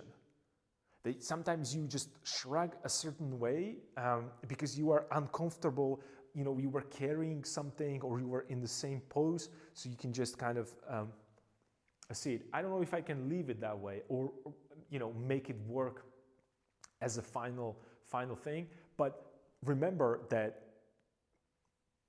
this is maybe your next character that you're looking for. Just don't disregard him only because you don't like it for this particular painting, right? That's what I'm trying to say. Long way again.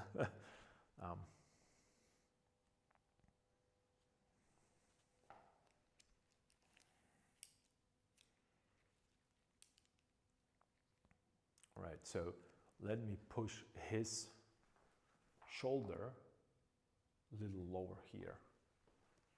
What do you say to that? Yeah.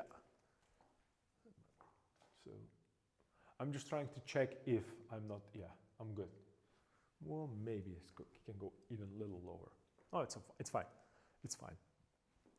I think it's fine. I think it's fine. Oh man, it's already past 4. I want to continue painting.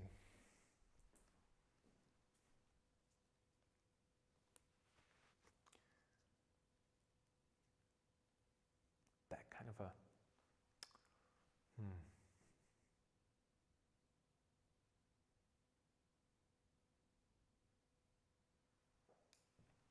how would I make this work? That's a good question. I don't know. I can.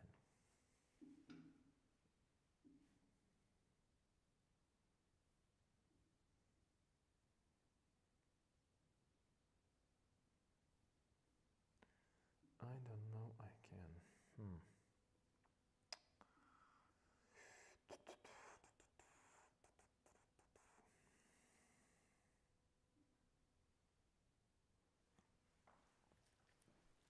Maybe I could. Geez, it's already past 4. Cancel the rest of the schedule and continue painting. Yeah. Well, you know, it's you know what, you know what is funny, that it's not that easy to do, but I do it all the time, and then I am like really behind with all kind of work, all sorts of work that I'm missing.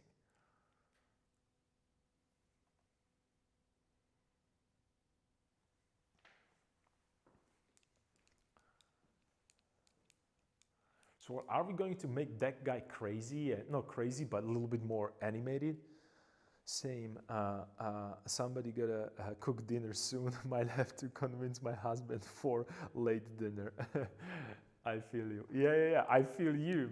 Trust me. Luckily, I don't have to cook even for myself, not even for other people. That would be disaster. All right, hear me out here. This is crazy idea, but hear me out.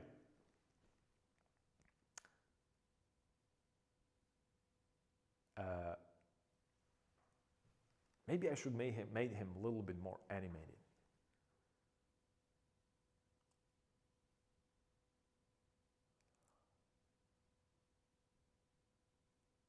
You know what? Let's leave it here. I really want to paint, but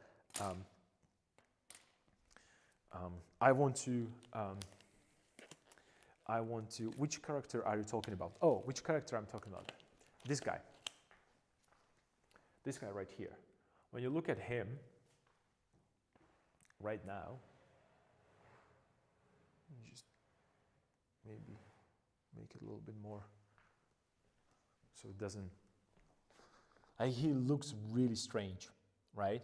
But that strangeness, he's kind of, like I mentioned, he's kind of weird like this because of the randomness of a brushstroke that I put there. And then I cut the head a little bit, so it looks like he's like this way, and it's almost like, you know, something, you're carrying something, and it's just like, oh, you want to just little loosen up. Make him dance and all good. Oh wow! You know what? You're giving me this thing.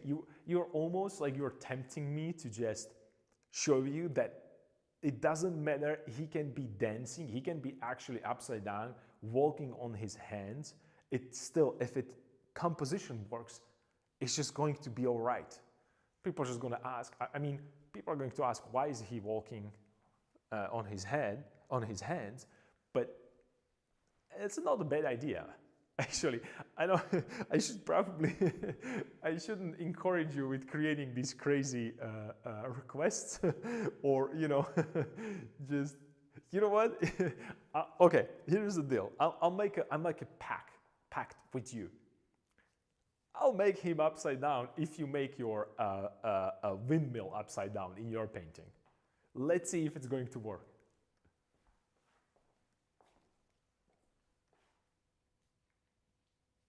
What do you say to that? Are you in? Are you in?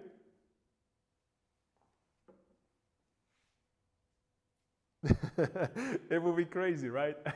But then we could actually, that's even better. It would be, you know what? It would be like the works, my and your would be linked, and maybe in like 200 years from now, some collectors would be, no, I need to have this painting and that painting because they belong together. Because these two crazy people from this asylum atelier decided that composition, it's the number one thing. And therefore, if you have a good composition, it doesn't matter if your figures are standing upright or they're upside down or inside out even. You love that idea? Yeah, it's maybe next PCS. Okay, all right, okay. It's a deal. I'll finish this craziness. And then the next piece, I'm going to just like, I don't know, do something absolutely like, you know, like Bed Painting Friday squared. Let's decide on, let's do that. That's gonna be fun. On that note, I really have to go.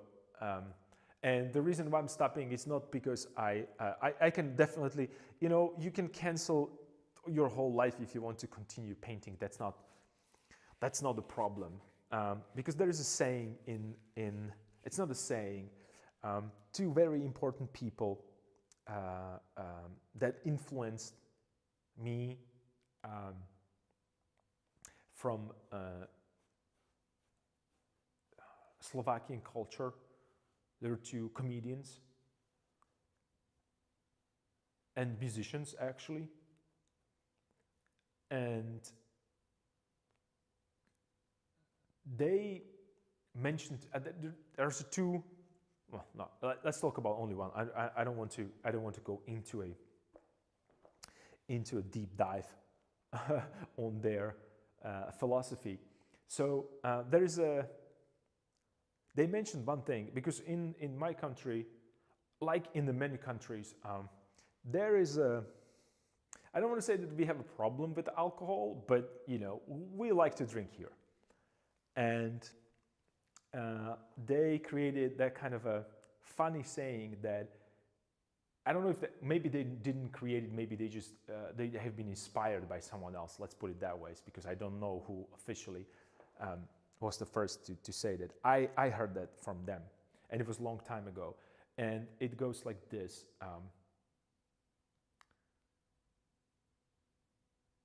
It's not, and I'm paraphrasing it because it's difficult to translate. It's not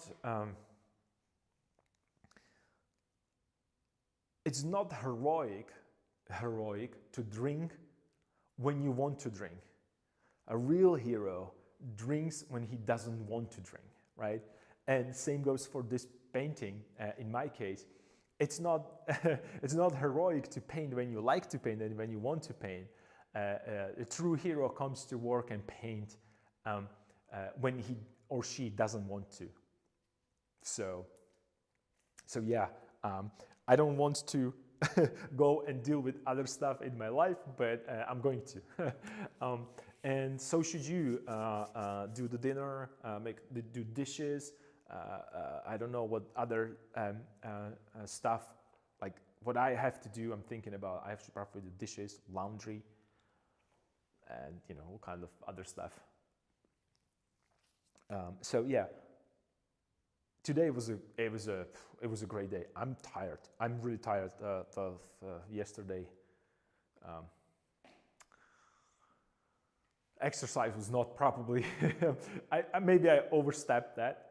I was not prepared for it, so it put me into kind of a weird spot. I feel not necessarily without an energy, but I can tell that I am a little bit more tired, and not tired, fatigue, I guess, on legs that usually. But it was an awesome day with that a bunch of stuff. Again, I had a plan, but it changed and shifted, and I think that it's good that it shifted because there's a completely new, I think, better and more advanced design, or more advanced, a better design and more. It works better, I think. And I will see tomorrow, actually, to be honest. Tomorrow I will see whether it works or not, because I'm going to come early morning in the studio and evaluate that. So thank you for being here. Thank you for joining this, this asylum atelier and this creative discourse, because that's something that that I really, really enjoy. And also thank you for Raid and Woodworm to join the stream, and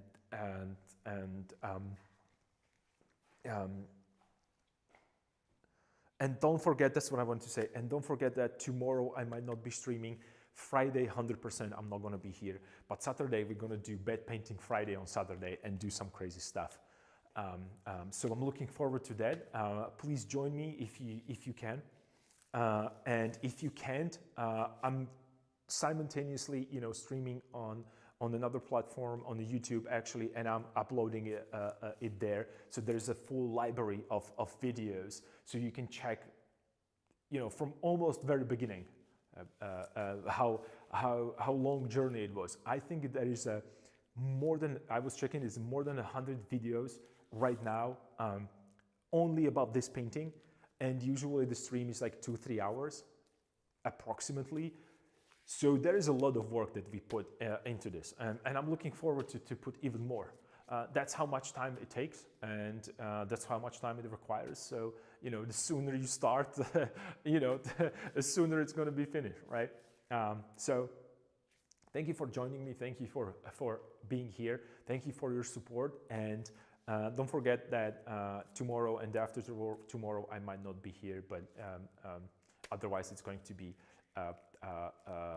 same time, same place, as always. Looking forward to that. You guys are awesome. Don't forget to stay cool, and I'll see you next time. Take care. Bye.